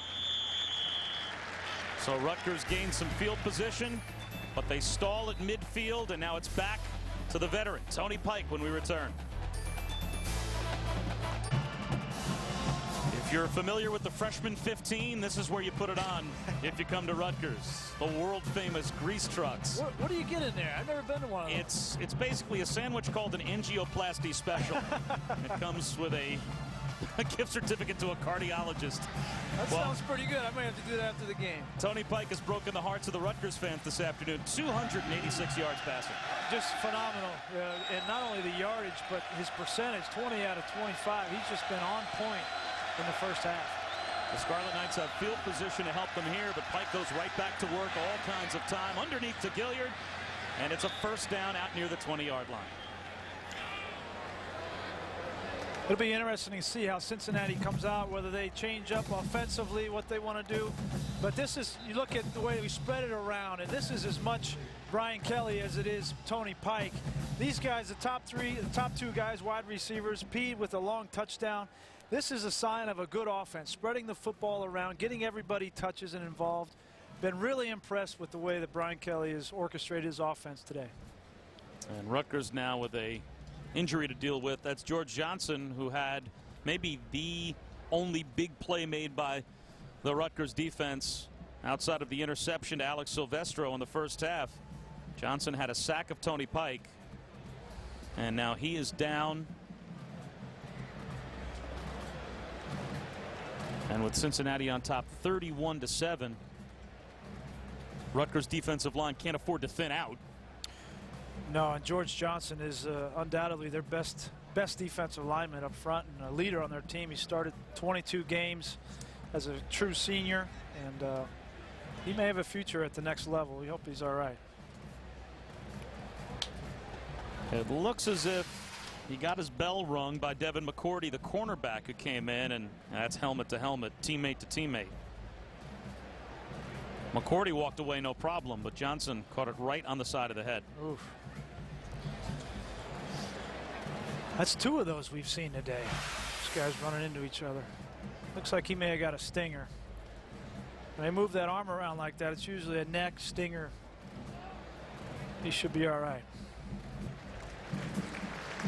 George Johnson went to Glassboro High School in Glassboro, New Jersey, the same high school that produced Gary Brackett, who plays in the NFL for the Indianapolis Colts, was a Hall of Fame linebacker for the Rutgers Scarlet Knights here. And it's an ESPN Wednesday night Major League Baseball doubleheader. First at 7 Eastern, Evan Longoria and the D-Rays will take on Derek Jeter and the Yankees as Jeter continues to pursue Lou Gehrig's record for most hits ever by a Yankee. And in a game presented by Smirnoff Ice at 10 Eastern, Manny Ramirez and the Dodgers will take on the Arizona Diamondbacks. Major League Baseball, all part of the Hunt for October on ESPN and ESPN 360 on Wednesday.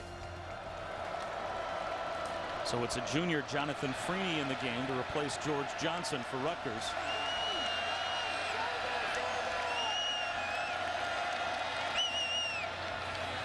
action for Pike. Right up the middle. Wide open. Ben Gaduli, the tight end.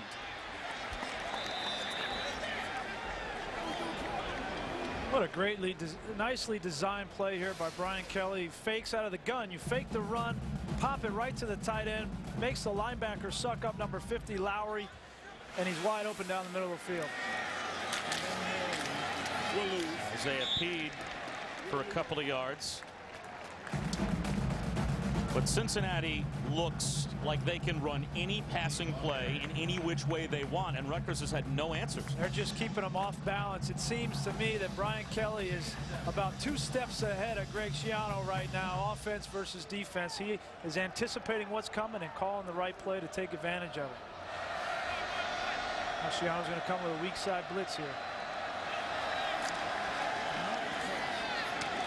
And instead, Pike goes to the opposite side, hits DJ Woods about a half-yard shy of a first down. Freeney was there to make the stop. But you see, even there, Schiano decides to dial up a blitz and come from the weak side. They turn the protection towards it. All the offensive linemen turn to it, pick it up. He still has a day and a half to throw back there. On third down, Isaiah Peed has the first down and plenty more.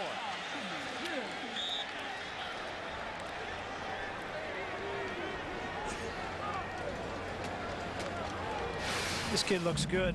Isaiah Peed, he's only 5'10", about 193 pounds, but he's got a little bit of a juice to him.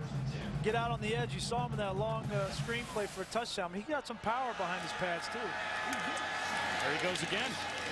He's a true sophomore. Last year averaged about 27 yards per game rushing in 7 games as a true freshman. And normally John Goebel is in the running back rotation, but he's nicked up in uniform today but hasn't played, so it's led to Isaiah Peed having a lot more playing time. They're going to stay with this up-tempo offense. We're working for them. Stick with it. There goes Isaiah Peed again into the secondary, and another Cincinnati first down. That was a pretty big hole there. I think you might have been able to run through that one. That would be stretching the width of any hole. Maybe after a few grease trucks. Yeah, right. Visits. Look at the size. Look at the size of this hole. I mean, you just don't see holes that big. Offensive line for Cincinnati doing a great job up front. Griffin and Hoffman and Jurek. Jurek, the center, has started 22 games. Doing a good job. Gaduli knocked out of bounds after a gain of 9. So Cincinnati is now 1 yard away from their 21st first down. Seems like they can do whatever it is they want to do right now. Look for Ryan D'Imperio. Where is he? You know, he's got to get these guys on the other side of the football for Rutgers going. Number 44 right in the middle of that Rutgers defense. And Peed cuts back.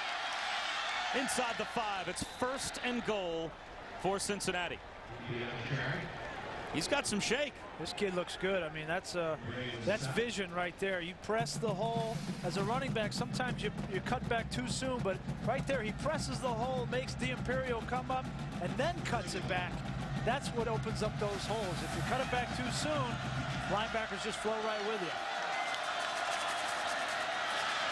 Gilliard stumbles, lost the football, but he was down. Now in the NFL, that would have been a fumble because he seemed to fall under his own momentum, which meant he still would have been live and the ball could have popped out. But in college, the minute his knees hit the ground, the play is dead.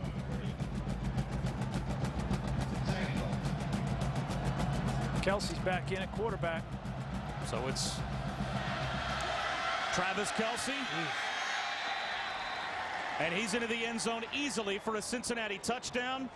They run the Wildcat with Kelce. He has 2 touchdown runs. And you can't make it look any easier than Cincinnati has made it look on offense this afternoon. Similar play to what he scored on the first time. This is his 2nd touchdown of the game. This kid didn't even expect to play in the game, much less score 2 touchdowns, but got to give him credit. He's a good-looking kid at quarterback. Greg Schiano told us yesterday, and he has been public saying how important he knows this year is for this Rutgers program. A tough way to start in your home opener.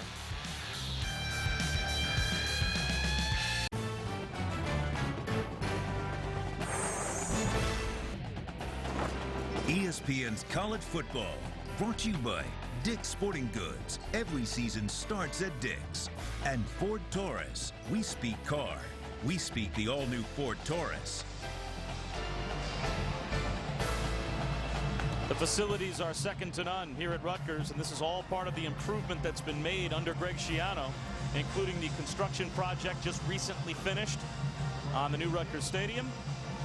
11,000 seats added to a monstrous student section in the end zone to our right. That's the backside of the construction project that was done. It's a spectacular scene, but what it does, Brian Greasy, is it puts more pressure on your football program to then make all of that stand up on the field. Greg Schiano knows and has told us in our meetings this week that this is a very important year for his program. He understands that this year and next year. Well, how about this start? Well, there's no doubt it raises expectations, but make no mistake, Rutgers was turned around by Greg Schiano. In the past 9 years, he's done a tremendous job with this program. And right now, they're just going through a little bit of a tough time. How much do you think they miss Mike Teal? McCourty takes a knee. Really the defining night, 2006, when they played a top 10 game, Thursday night football on ESPN against Louisville. And this was the scene at this stadium. Now, as great as this scene was, it was 2006. We played all of 2007, all of 2008, and last year when they really felt like they had a team that could win a championship, they started off the year 1-5. That's the negative. The positive, they rip off 7 wins to end the season. They've won 3 straight bowl games. You know, it's a tough position for a program to be in off of that night when the expectations just skyrocket.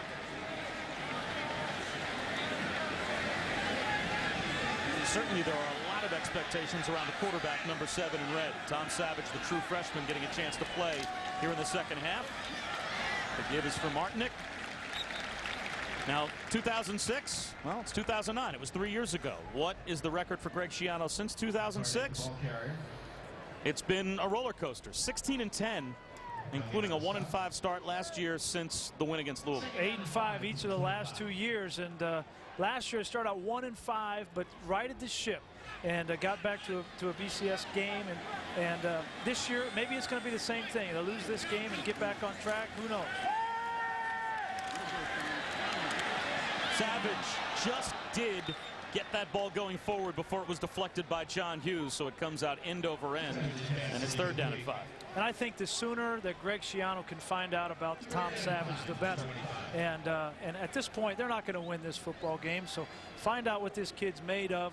Find out, more importantly, for Greg Schiano, what your team is made of. Because right now, this is a gut check. To come out on national TV in front of this new crowd, new stadium, and to put this performance out there, you want to see which one of these guys is going to continue to play their heart out, who you can depend on the rest of the season.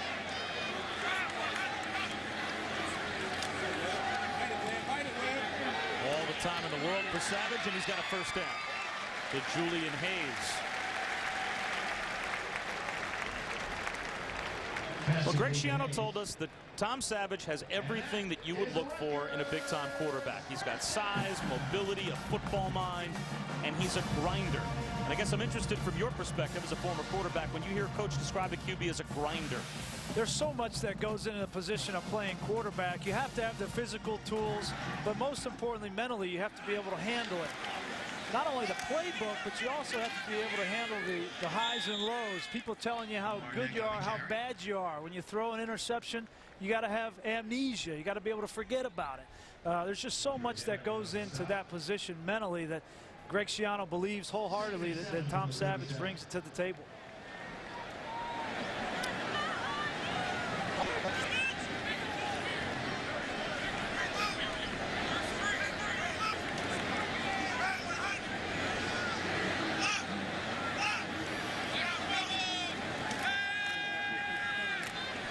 Savage pumps, and he wants the big one. Downfield for Brown, and overthrows him. Pass intended for Brown is incomplete. Tim Brown had a step on Aaron Webster.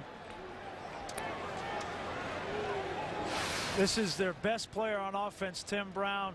You're going to see him come into on the right of your screen, runs a great route. That's Aaron Webster that he runs that route against, and just overthrown by a couple yards.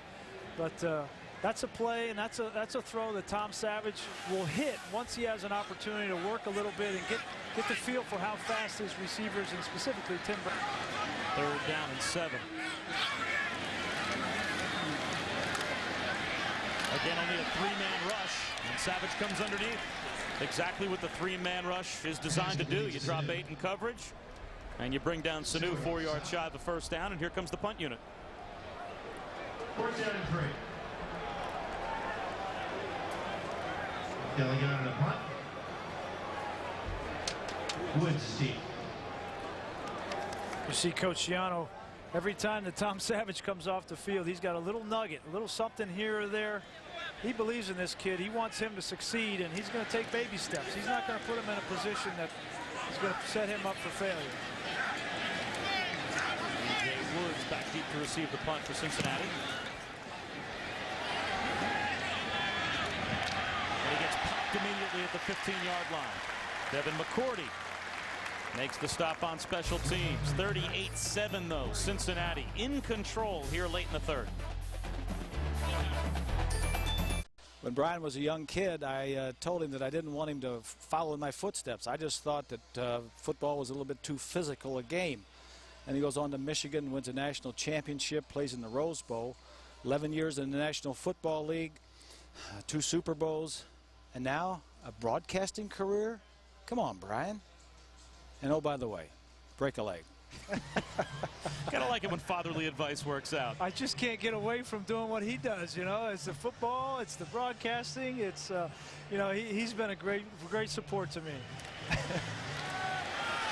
Back to the ground goes Jacob Ramsey and loses a few yards. Well, I don't admire or envy anyone that has to spend 3.5 hours with me, but how do you like your first go-round? Yeah, this is awesome. It's been great to work with you, to be on campus. You know, what I love about college football is the atmosphere, the fans, the tailgating, the young kids that you don't know what they're going to do. You don't know if they're going to play well or play bad, but they're going to play with passion.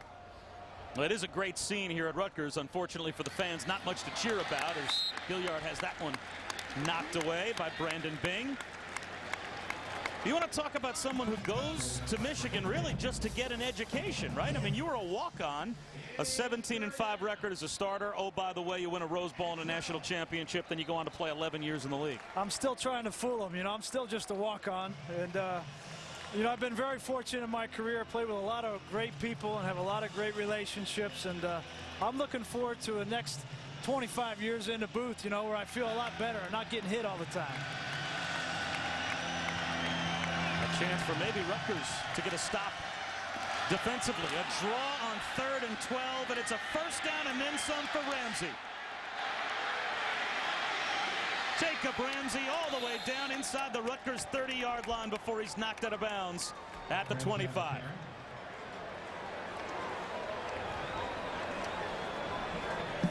A 62-yard gain for Jacob Ramsey. I mean, in all my career in the NFL and in college, I haven't seen holes this big ever. And at some point, somebody on this Rutgers defense is going to have to roll their fist up and say enough is enough and get this team going. Because otherwise, Cincinnati will score on every single drive.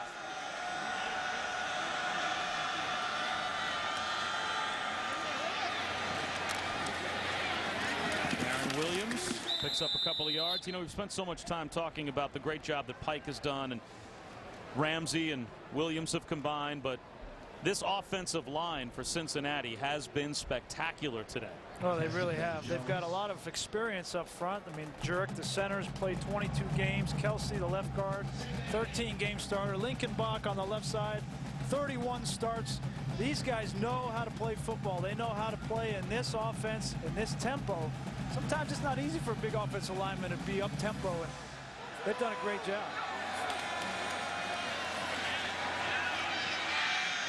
That time Pike just throws it away.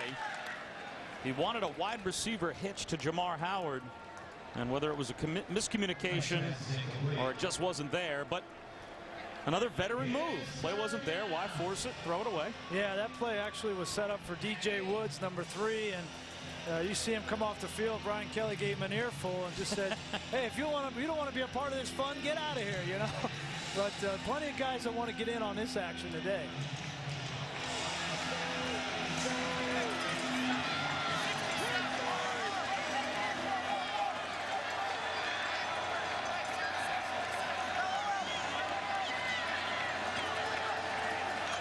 Rutgers brings a blitz on 3rd and 8. It's picked up again. And the completion. Kazim Ali inside the 5-yard line, knocked out of bounds at about the 1. It's 1st and goal, Cincinnati.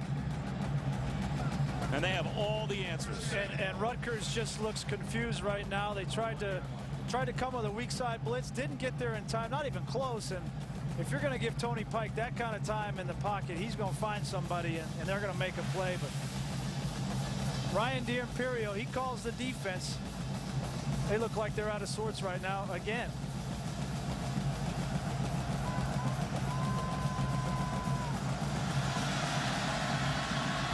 Play clock down to 4. Mike has them set. Hand off Ramsey. Brought down shy of the end zone. George Johnson, who's back in now for Rutgers defensively, made the stop. Johnson on the stop. And this is an opportunity right here, Bob, for Rutgers. Ball's on the 1-yard line.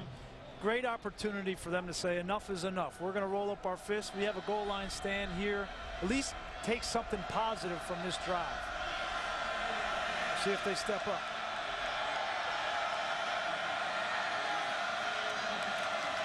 Again, it's Ramsey. And back into the end zone. It'll be 3rd down. Patrick Kivlahan came up to make the stop. Ramsey on the carry.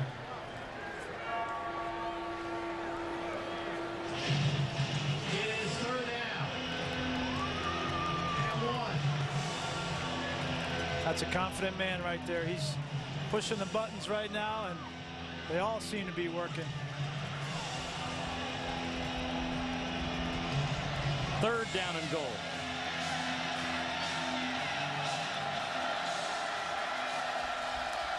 Quick little shovel pass, and Ramsey breaks a tackle and gets in for the touchdown. Touchdown, Cincinnati. Well, and that was yard number 510 of total offense for the Bearcats to go along now with potentially 45 points. DeBasso Munoz had a chance to make that tackle. Just didn't make it. 9-play, 85-yard drive. And it is 45-7 Cincinnati. What a statement by the Bearcats. And it's good.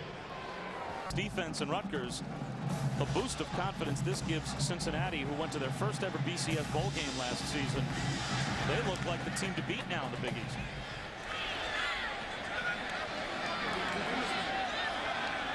Brown thought about bringing it out, but takes a knee. Touchback. College football on ESPN continues tonight with one of the rivalry games in college football. It's the Hurricanes going up to take on the 18th ranked Florida State Seminoles for ACC bragging rights and Sunshine State bragging rights. College football primetime on ESPN tonight at 8 Eastern. What great moments there have been in the history of this game. We picked the top 3 back on October 7th, 2000.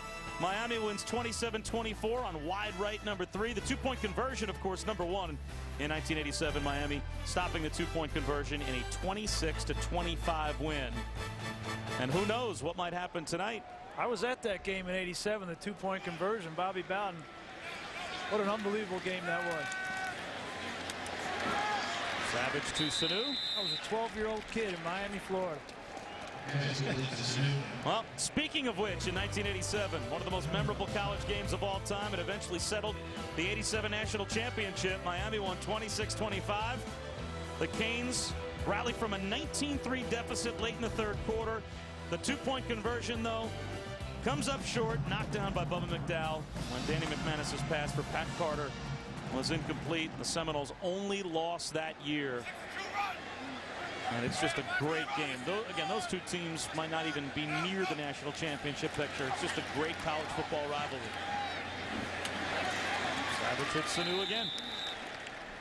Michael Irvin absolutely dominated the fourth quarter of that game. And back then you didn't have overtime, you know, so both those teams are ranked in the top 5. And that decision by Bobby Bowden to go for 2, that was the national championship right there. It was a great call, bad execution, but as a Miami fan, I was happy.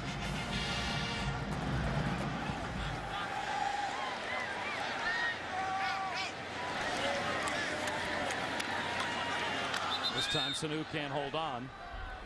We were talking about what might happen later on tonight. A little while ago, you brought up a very good point. There's a true freshman kicker for Florida State. Yeah. God forbid it's a 40-yarder necessary with 2 seconds to go and it's a 2-point game. Yeah. His name's Dustin Hopkins, but he is the #1 rated kicker coming in as a true freshman. And I ask you this, you think Bobby Bowden personally recruited that kid?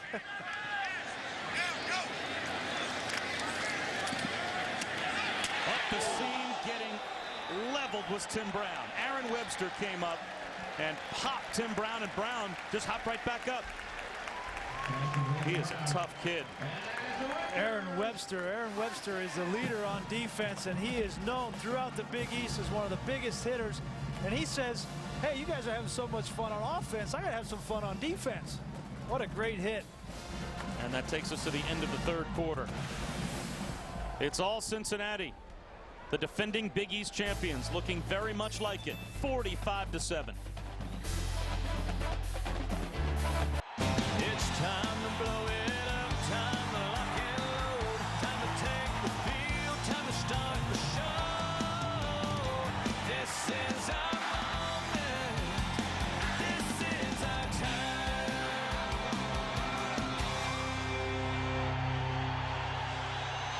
The moment has belonged to Brian Kelly today, although he and Greg Schiano are both the authors of real football renaissance projects in the Big East. Brian Kelly, back-to-back 10-win seasons for a Cincinnati school that had only had one 10-win season in their history. And Greg Schiano has turned this Rutgers program into something that no one in this area ever thought it would as we start the fourth quarter. Freshman quarterback Tom Savage hanging in, throws one down the sideline and throws it away.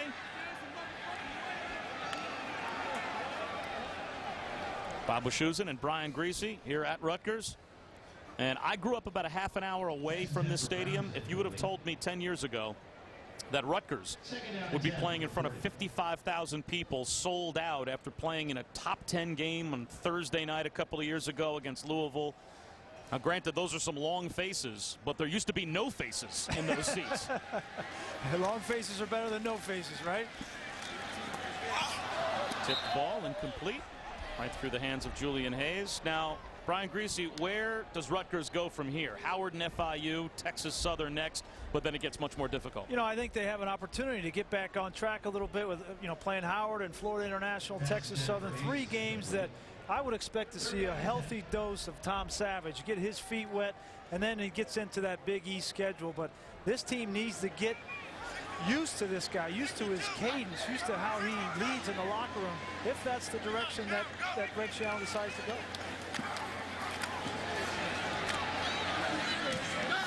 Savage loaded the sideline, and Hayes couldn't scoop it up. But it's the little things. It's the little things that he needs to improve on. How do you talk in the huddle? How do you lead while you're on the field? What do you like off the field in the locker room? Do guys look in your eyes and believe without a shadow of a doubt that in the end of the game, fourth quarter, and we need a touchdown to win, that you're going to be able to lead us down the field and make that happen? That's the mark of a good quarterback, and that's what he needs these games to try to build up to that.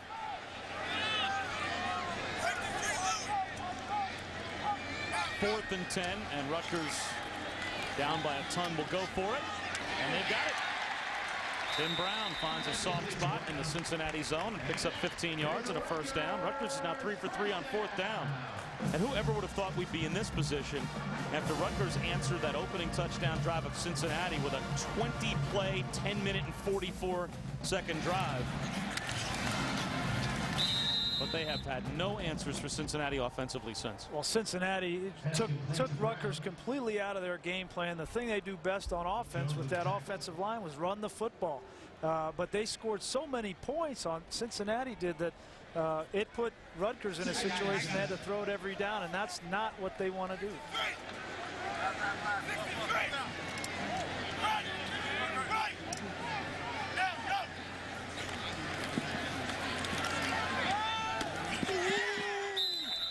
The two true freshmen hook up again. Savage finds Sanu close to a first down.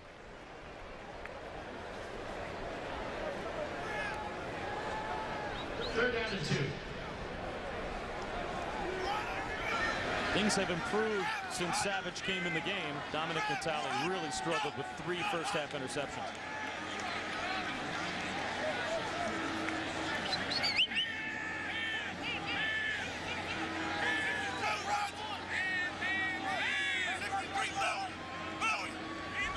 And a false start.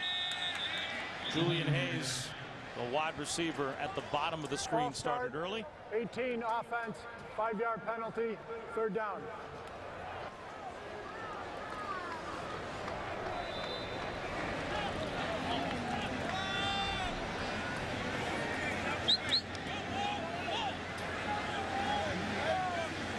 So it's 3rd down and 7 after the penalty.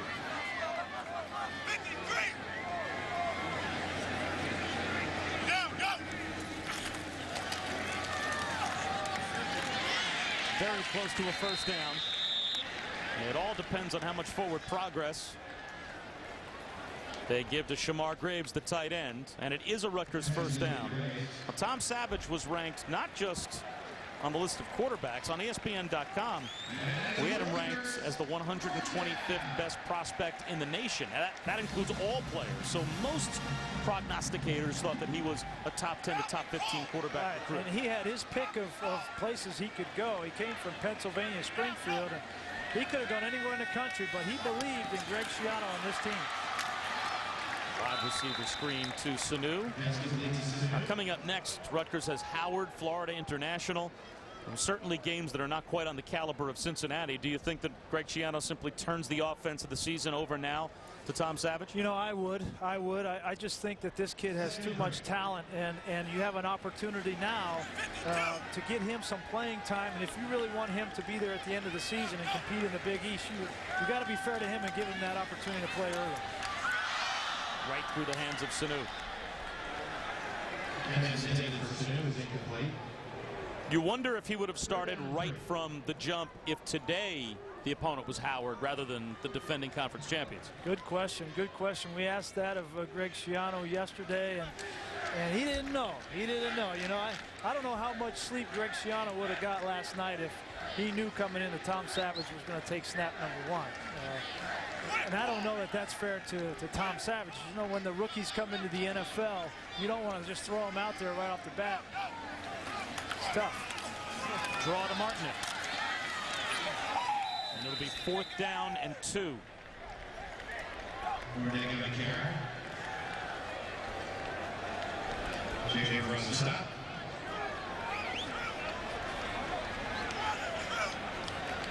Fourth down and 1.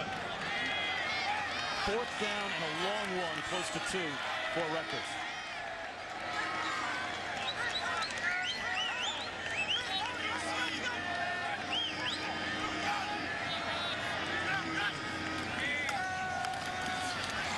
Savage to the end zone, touchdown.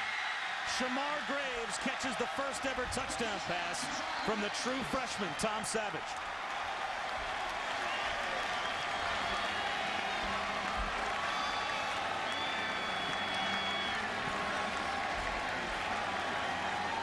It's a little something to build on. You know, it's for Tom Savage. Yeah, you're losing this game 45-13, but trust me, in his head, that's a huge play right there for his confidence going forward. And it looks like Rutgers is going to leave their offense on the field and go for a 2-point conversion.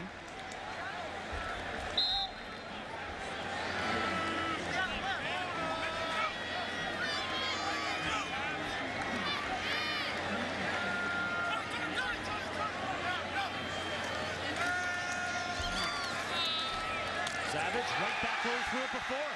over the middle. This time to Sanu, and the two-point conversion's good. So Rutgers gets an 8-point trip, and it's 45-15. Finally something for the fans here at Piscataway to cheer about. Tom Savage takes over at quarterback for Rutgers and leads a 15-play, 80-yard scoring drive. Look at his eyes. He's looking those guys off. One freshman to another. Savage to Sanu. Maybe you're looking at the future of Rutgers football right there.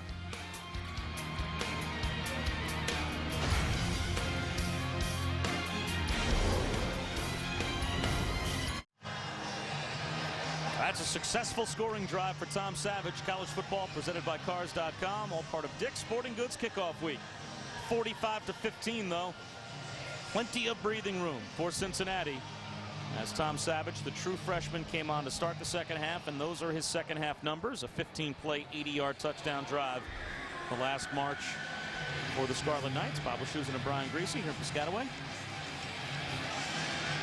I think that's a big drive for Tom Savage. He just graduated high school, for gosh sakes. He probably just got done with the high school prom, and he's coming out here playing in front of these 50,000 fans. Hilliard out to the 22. Brian Kelly talked before the game to Greg Schiano about when he thought the kid might be in. Sounds like you want to get the young kid. He's pretty good, huh? He is. Good. Good. He's one of those kids. I've had it. Exactly. And you try to find the right time. You'll find the right time to get him in. Obviously you'd love to be up and you can put him in, but it looks like he's going to be just looking at him. Yeah. Be up by a lot or down by a lot. Either way, you can see that Tom Savage has the tools. He can drive the ball to the edge. Look at his eyes right here, getting to his second and third receivers. He's going to be a heck of a player. He just needs some time. Darren Williams on the carry as Zach Collaros is now on a quarterback for Cincinnati. So it's a quarterback substitution for Brian Kelly. Zach Collaros last year played a fair amount. He and Chaz Anderson were kind of in a quarterback battle after Pike went down, but Tony Pike is done for the day with 362 yards and 3 touchdowns passing. Good numbers to go out on as Collaros flips one down the sideline. Wide open is Jamar Howard, and he breaks free.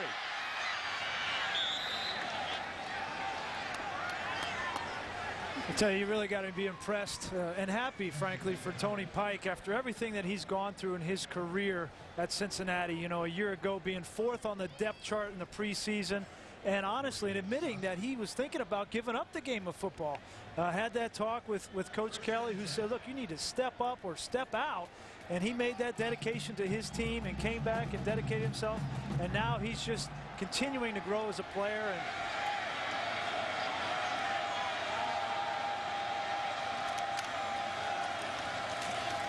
Darren Williams for a couple of yards, and it has been a long journey for Tony Pike to arrive to being now what looks like a star quarterback in the Big East. A red shirt in 2005, didn't play at all in 2006, appeared briefly at times in 2007, was not on the depth chart to start off fall camp in 2008.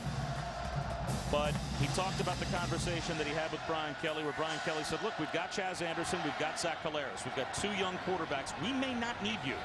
So if you just want to keep your scholarship, you have to step up and show me something. And it was interesting, I thought, what Brian Kelly said, because Tony Pike talked about that as the turning point in his career. We had this conversation. I felt like I could just go out and let it go. And Brian Kelly said, really, that's the same conversation I have with dozens of players. So for him, it was just one of those coaching conversations. For Tony Pike, it was the turning point in his career. Well, and that's what a sign of a good coach. You never know which one of those conversations is going to get through and really make a difference in a player's career. But in the case of Tony Pike, it meant everything to that kid. And the light bulb went on, and now we're seeing the fruits of that conversation. Williams down to the 34-yard line. You talked about the learning experience that he went through, being left in that Orange Bowl against that Virginia Tech defense, throwing the interceptions, but having the experience of playing in a BCS stage against a great defense. As a quarterback in any league, in college or professional, you're going to go through adversity, and you're going to be judged, and how successful you're going to be is a lot of times based on how you handle adversity. And so for Tony Pike to go through that Orange Bowl experience and to suffer through 4 years of not playing at Cincinnati, I think that adversity made him a better player today, because he had to overcome it, and his teammates knew that nothing was handed to him. He had to earn everything he got, and he's going to be a better quarterback because of going through all those situations. See, now the fans or the media, we might look at what he did in the Orange Bowl and say, you know, why doesn't the coach take him out? But that's one of those things where player and coach probably understand the value, whereas the fans and media might not. Well, I think as a player, you don't want to be taken out of any game. I don't care what the score is, whether you're up or you're down, you want to be in the game because you're a competitor, and that's what Tony Pike is. He's a competitor. And so after the second interception, the third interception, he didn't quit fighting. He kept throwing the ball. Shovel pass to Adrian Robinson. And he's to the 36-yard line with under 8 minutes remaining now.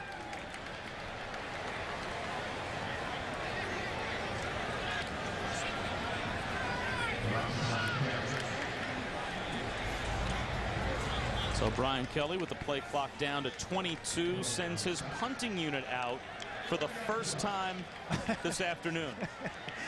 I think their punter Rogers was over getting one of those grease trucks earlier. He hadn't been doing much today. He had time. He's only been busy with kickoffs and point afters. This is his first punt attempt of the day.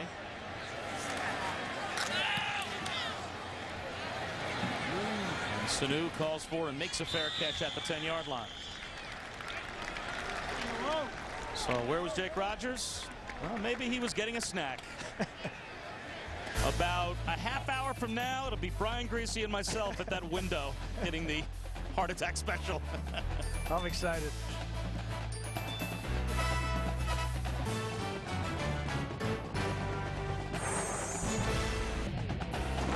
ESPN's college football is presented by Cars.com, where confidence comes standard, and in part by Taco Bell. Think outside the bun. The sun sets behind Lady Liberty, and unfortunately the sun set a long time ago for the Rutgers Scarlet Knights. College football presented by Cars.com here on ESPN, all part of Dick's Sporting Goods kickoff week, and an impressive start to the season for Cincinnati. And now the freshman drops back and just about takes a safety as Tom Savage was under fire from Brandon Mills and did whatever he could to get away with the football. And now a flag comes out, and this might be a safety. It is intentional grounding in the end zone. And since the penalty happened in the end zone, it is a safety. So Savage called for intentional grounding, and one way or the other it was going to be a safety. The penalty takes place in the end zone, so it's 2 more points for Cincinnati, and Rutgers will have to punt it away. Mills got through there and got onto Savage's legs so fast, it's almost like he didn't have any time to react and to move or get away. Turns out he throws the ball on the ground. Can't do this in any football league. Cincy coaches knew it.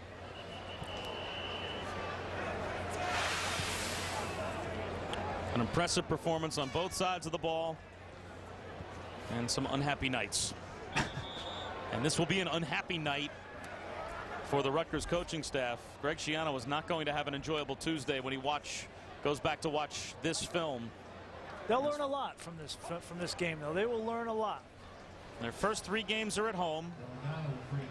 They still have Pitt, West Virginia, and South Florida. You would think the cream of the crop in the Big East besides Cincinnati will all be coming here. Their really notable non-conference opponent is Maryland on the road.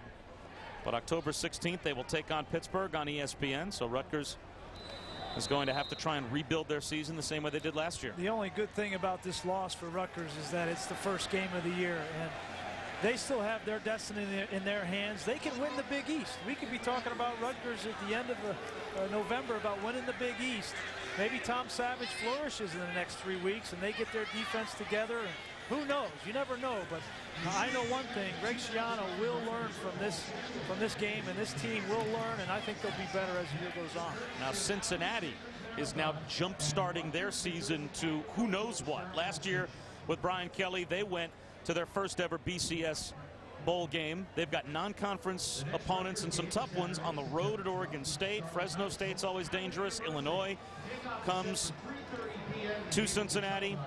But they've got 7 teams on their schedule that went to bowl games last year. They have a tough schedule, there's no doubt. But you tell me on that list right there, who is going to stop Tony Pike in this Cincinnati offense? And I don't know of any of those teams on there that are going to stop them. You got to look at their Big East schedule. They've got West Virginia at home and University of South Florida and Pittsburgh on the road. Those will be 2 big games. But I don't know. If you're a defensive coordinator in the Big East right now, you're not going to be happy watching this film tomorrow.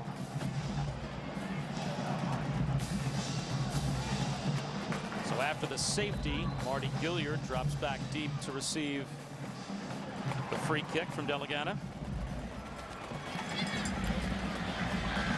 This is returnable for Gilliard. Or check that, pardon me. It's Marcus Barnett. He gets out to the 32-yard line. An ESPN Wednesday night Major League Baseball doubleheader. First at 7 Eastern. The D-Rays take on Derek Jeter and the Yankees. And then in a game presented by Smirnoff Ice at 10 Eastern, Manny Ramirez and the Los Angeles Dodgers will take on the Arizona Diamondbacks and Mark Reynolds. Major League Baseball, part of the Hunt for October on ESPN and ESPN 360 on Wednesday.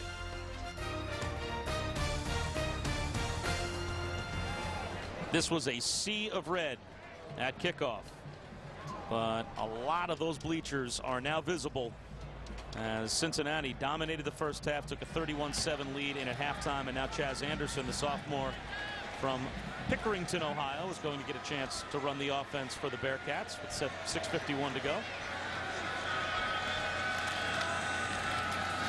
Anderson on a keeper, picks up 3.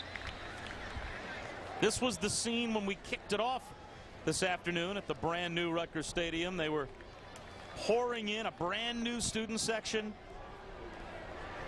Those 11,000 seats you're looking at and that monstrous scoreboard, all part of this new construction project, but the crowd has steadily filed out since halftime in a very disappointing way for Rutgers to open this at least refurbished stadium. They got class tomorrow. They got to get out of here early, I guess. Been a long weekend. Another keeper, and Anderson picks up a first down. Anderson on the carry. You know, it was interesting talking with Brian Kelly yesterday. You know, they have an opportunity with this, at University of Cincinnati really to take that city over as far as sports are concerned. You know, you got the Bengals, you got the Reds, 2 teams that really have underachieved in the city of Cincinnati. And Brian Kelly really feels like he can grab the momentum from those teams and get people to the Cincinnati ball games and build something really special in that city.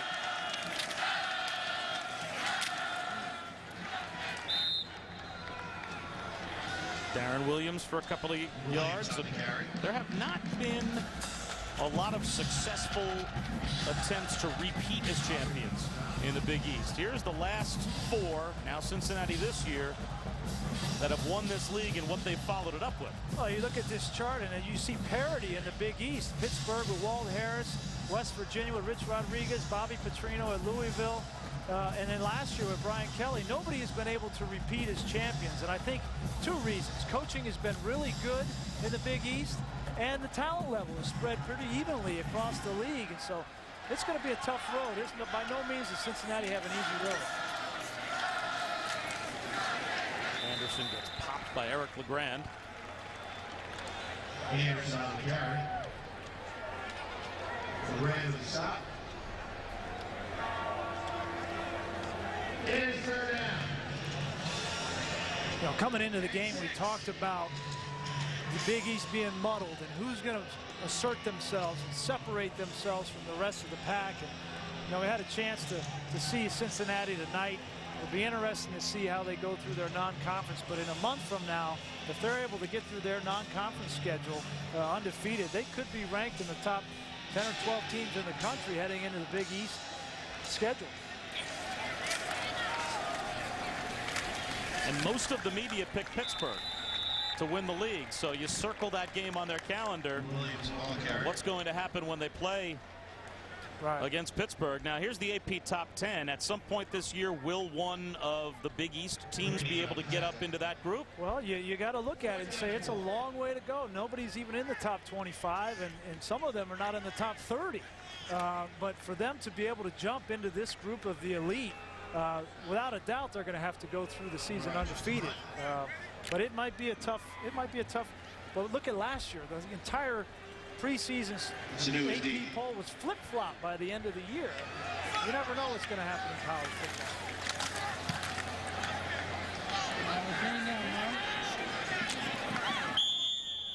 Well, the highest-ranked team in the Big East last season at the end of the year, of course, was Cincinnati, and they finished 17th. So the voters not giving the Big East a lot of respect. We'll see if Brian Kelly's team can keep the ball rolling. It really has become a beautiful campus for Rutgers here in Piscataway and some of the buildings over in New Brunswick, New Jersey. And this Rutgers football team needs certainly a bounce back after today's performance. But the Rutgers women's basketball team, they have carried the banner for this school. And there is C. Vivian Stringer on the field with new athletic director Tim Pernetti at halftime, being honored for being inducted into the Naismith Hall of Fame as part of the current class in 2009, and that is more than deserved, taking 3 different schools, including Rutgers being one of those schools, to a Final Four as Jordan Brooks moves the pile for a first down.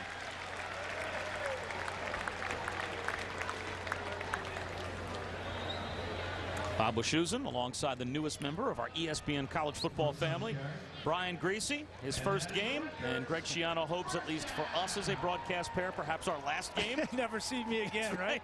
Doesn't want to see us come walking through the door, but Brian Kelly will send a limousine to pick you up if we get Cincinnati again this year.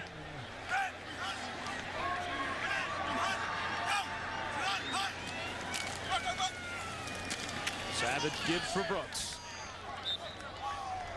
Demetrius Jones made the stop, and 2 in white. Demetrius Jones on this Cincinnati defense. He's a great story. Here's a young man that went to Notre Dame as a quarterback.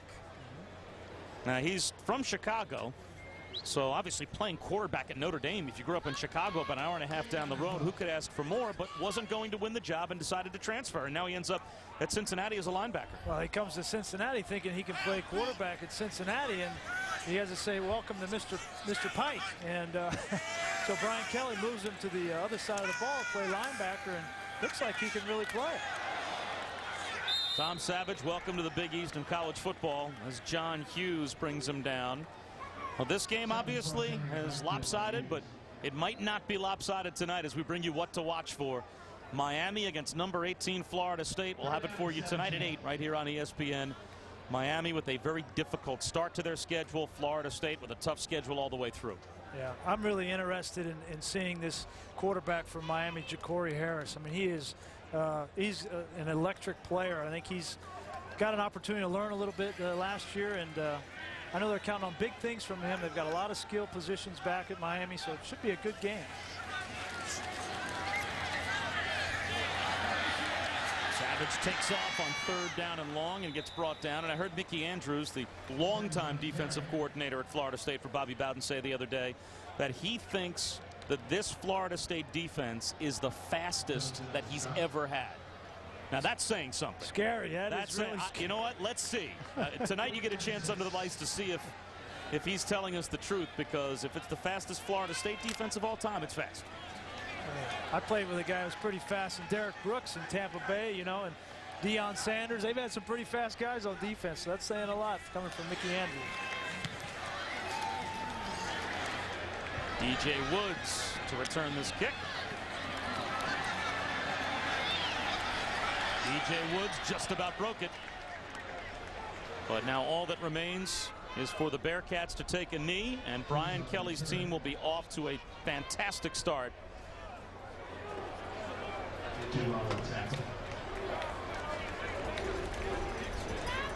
How good can this Cincinnati team be? I think, you know, the sky's the limit, and I know it's early and this is one game, but I'm just really impressed with the way that they came out and took hold of this opportunity to get a jump start in the Big East. And You know, the one thing we really didn't find out today was Cincinnati's defense. You know, are they going to be able to hold up against a team that can really run the football? You know, Rutgers, we just didn't have a chance to go out and establish a running game. But that's the only question in my mind is, will they be able to hold up against some of these teams that really can run the football? Well, the Bearcats had back-to-back 10-win seasons for the first time in school history. Only 2 of the 3 10-win seasons they've ever had have come under Brian Kelly. And could you start off year number 3 at Cincinnati in more impressive fashion, as Brian Kelly is now 23-6. He's had 5 different starting quarterbacks in his first 19 games, and now he's 23-6 through his first 29. That is pretty impressive stuff. And today, maybe the best quarterback he's had. Tony Pike was unstoppable. Rutgers had no answers for this Cincinnati offense. They put up 47 points and win it 47-15. This has been a presentation of ESPN, the worldwide leader in sports. For Brian Griese and the rest of our ESPN HD crew, I'm Bob Wischusen saying so long from Piscataway. Stay tuned. Miami and Florida State coming up soon tonight here on ESPN. Right now, let's join Wendy Nix in our studios. Wendy?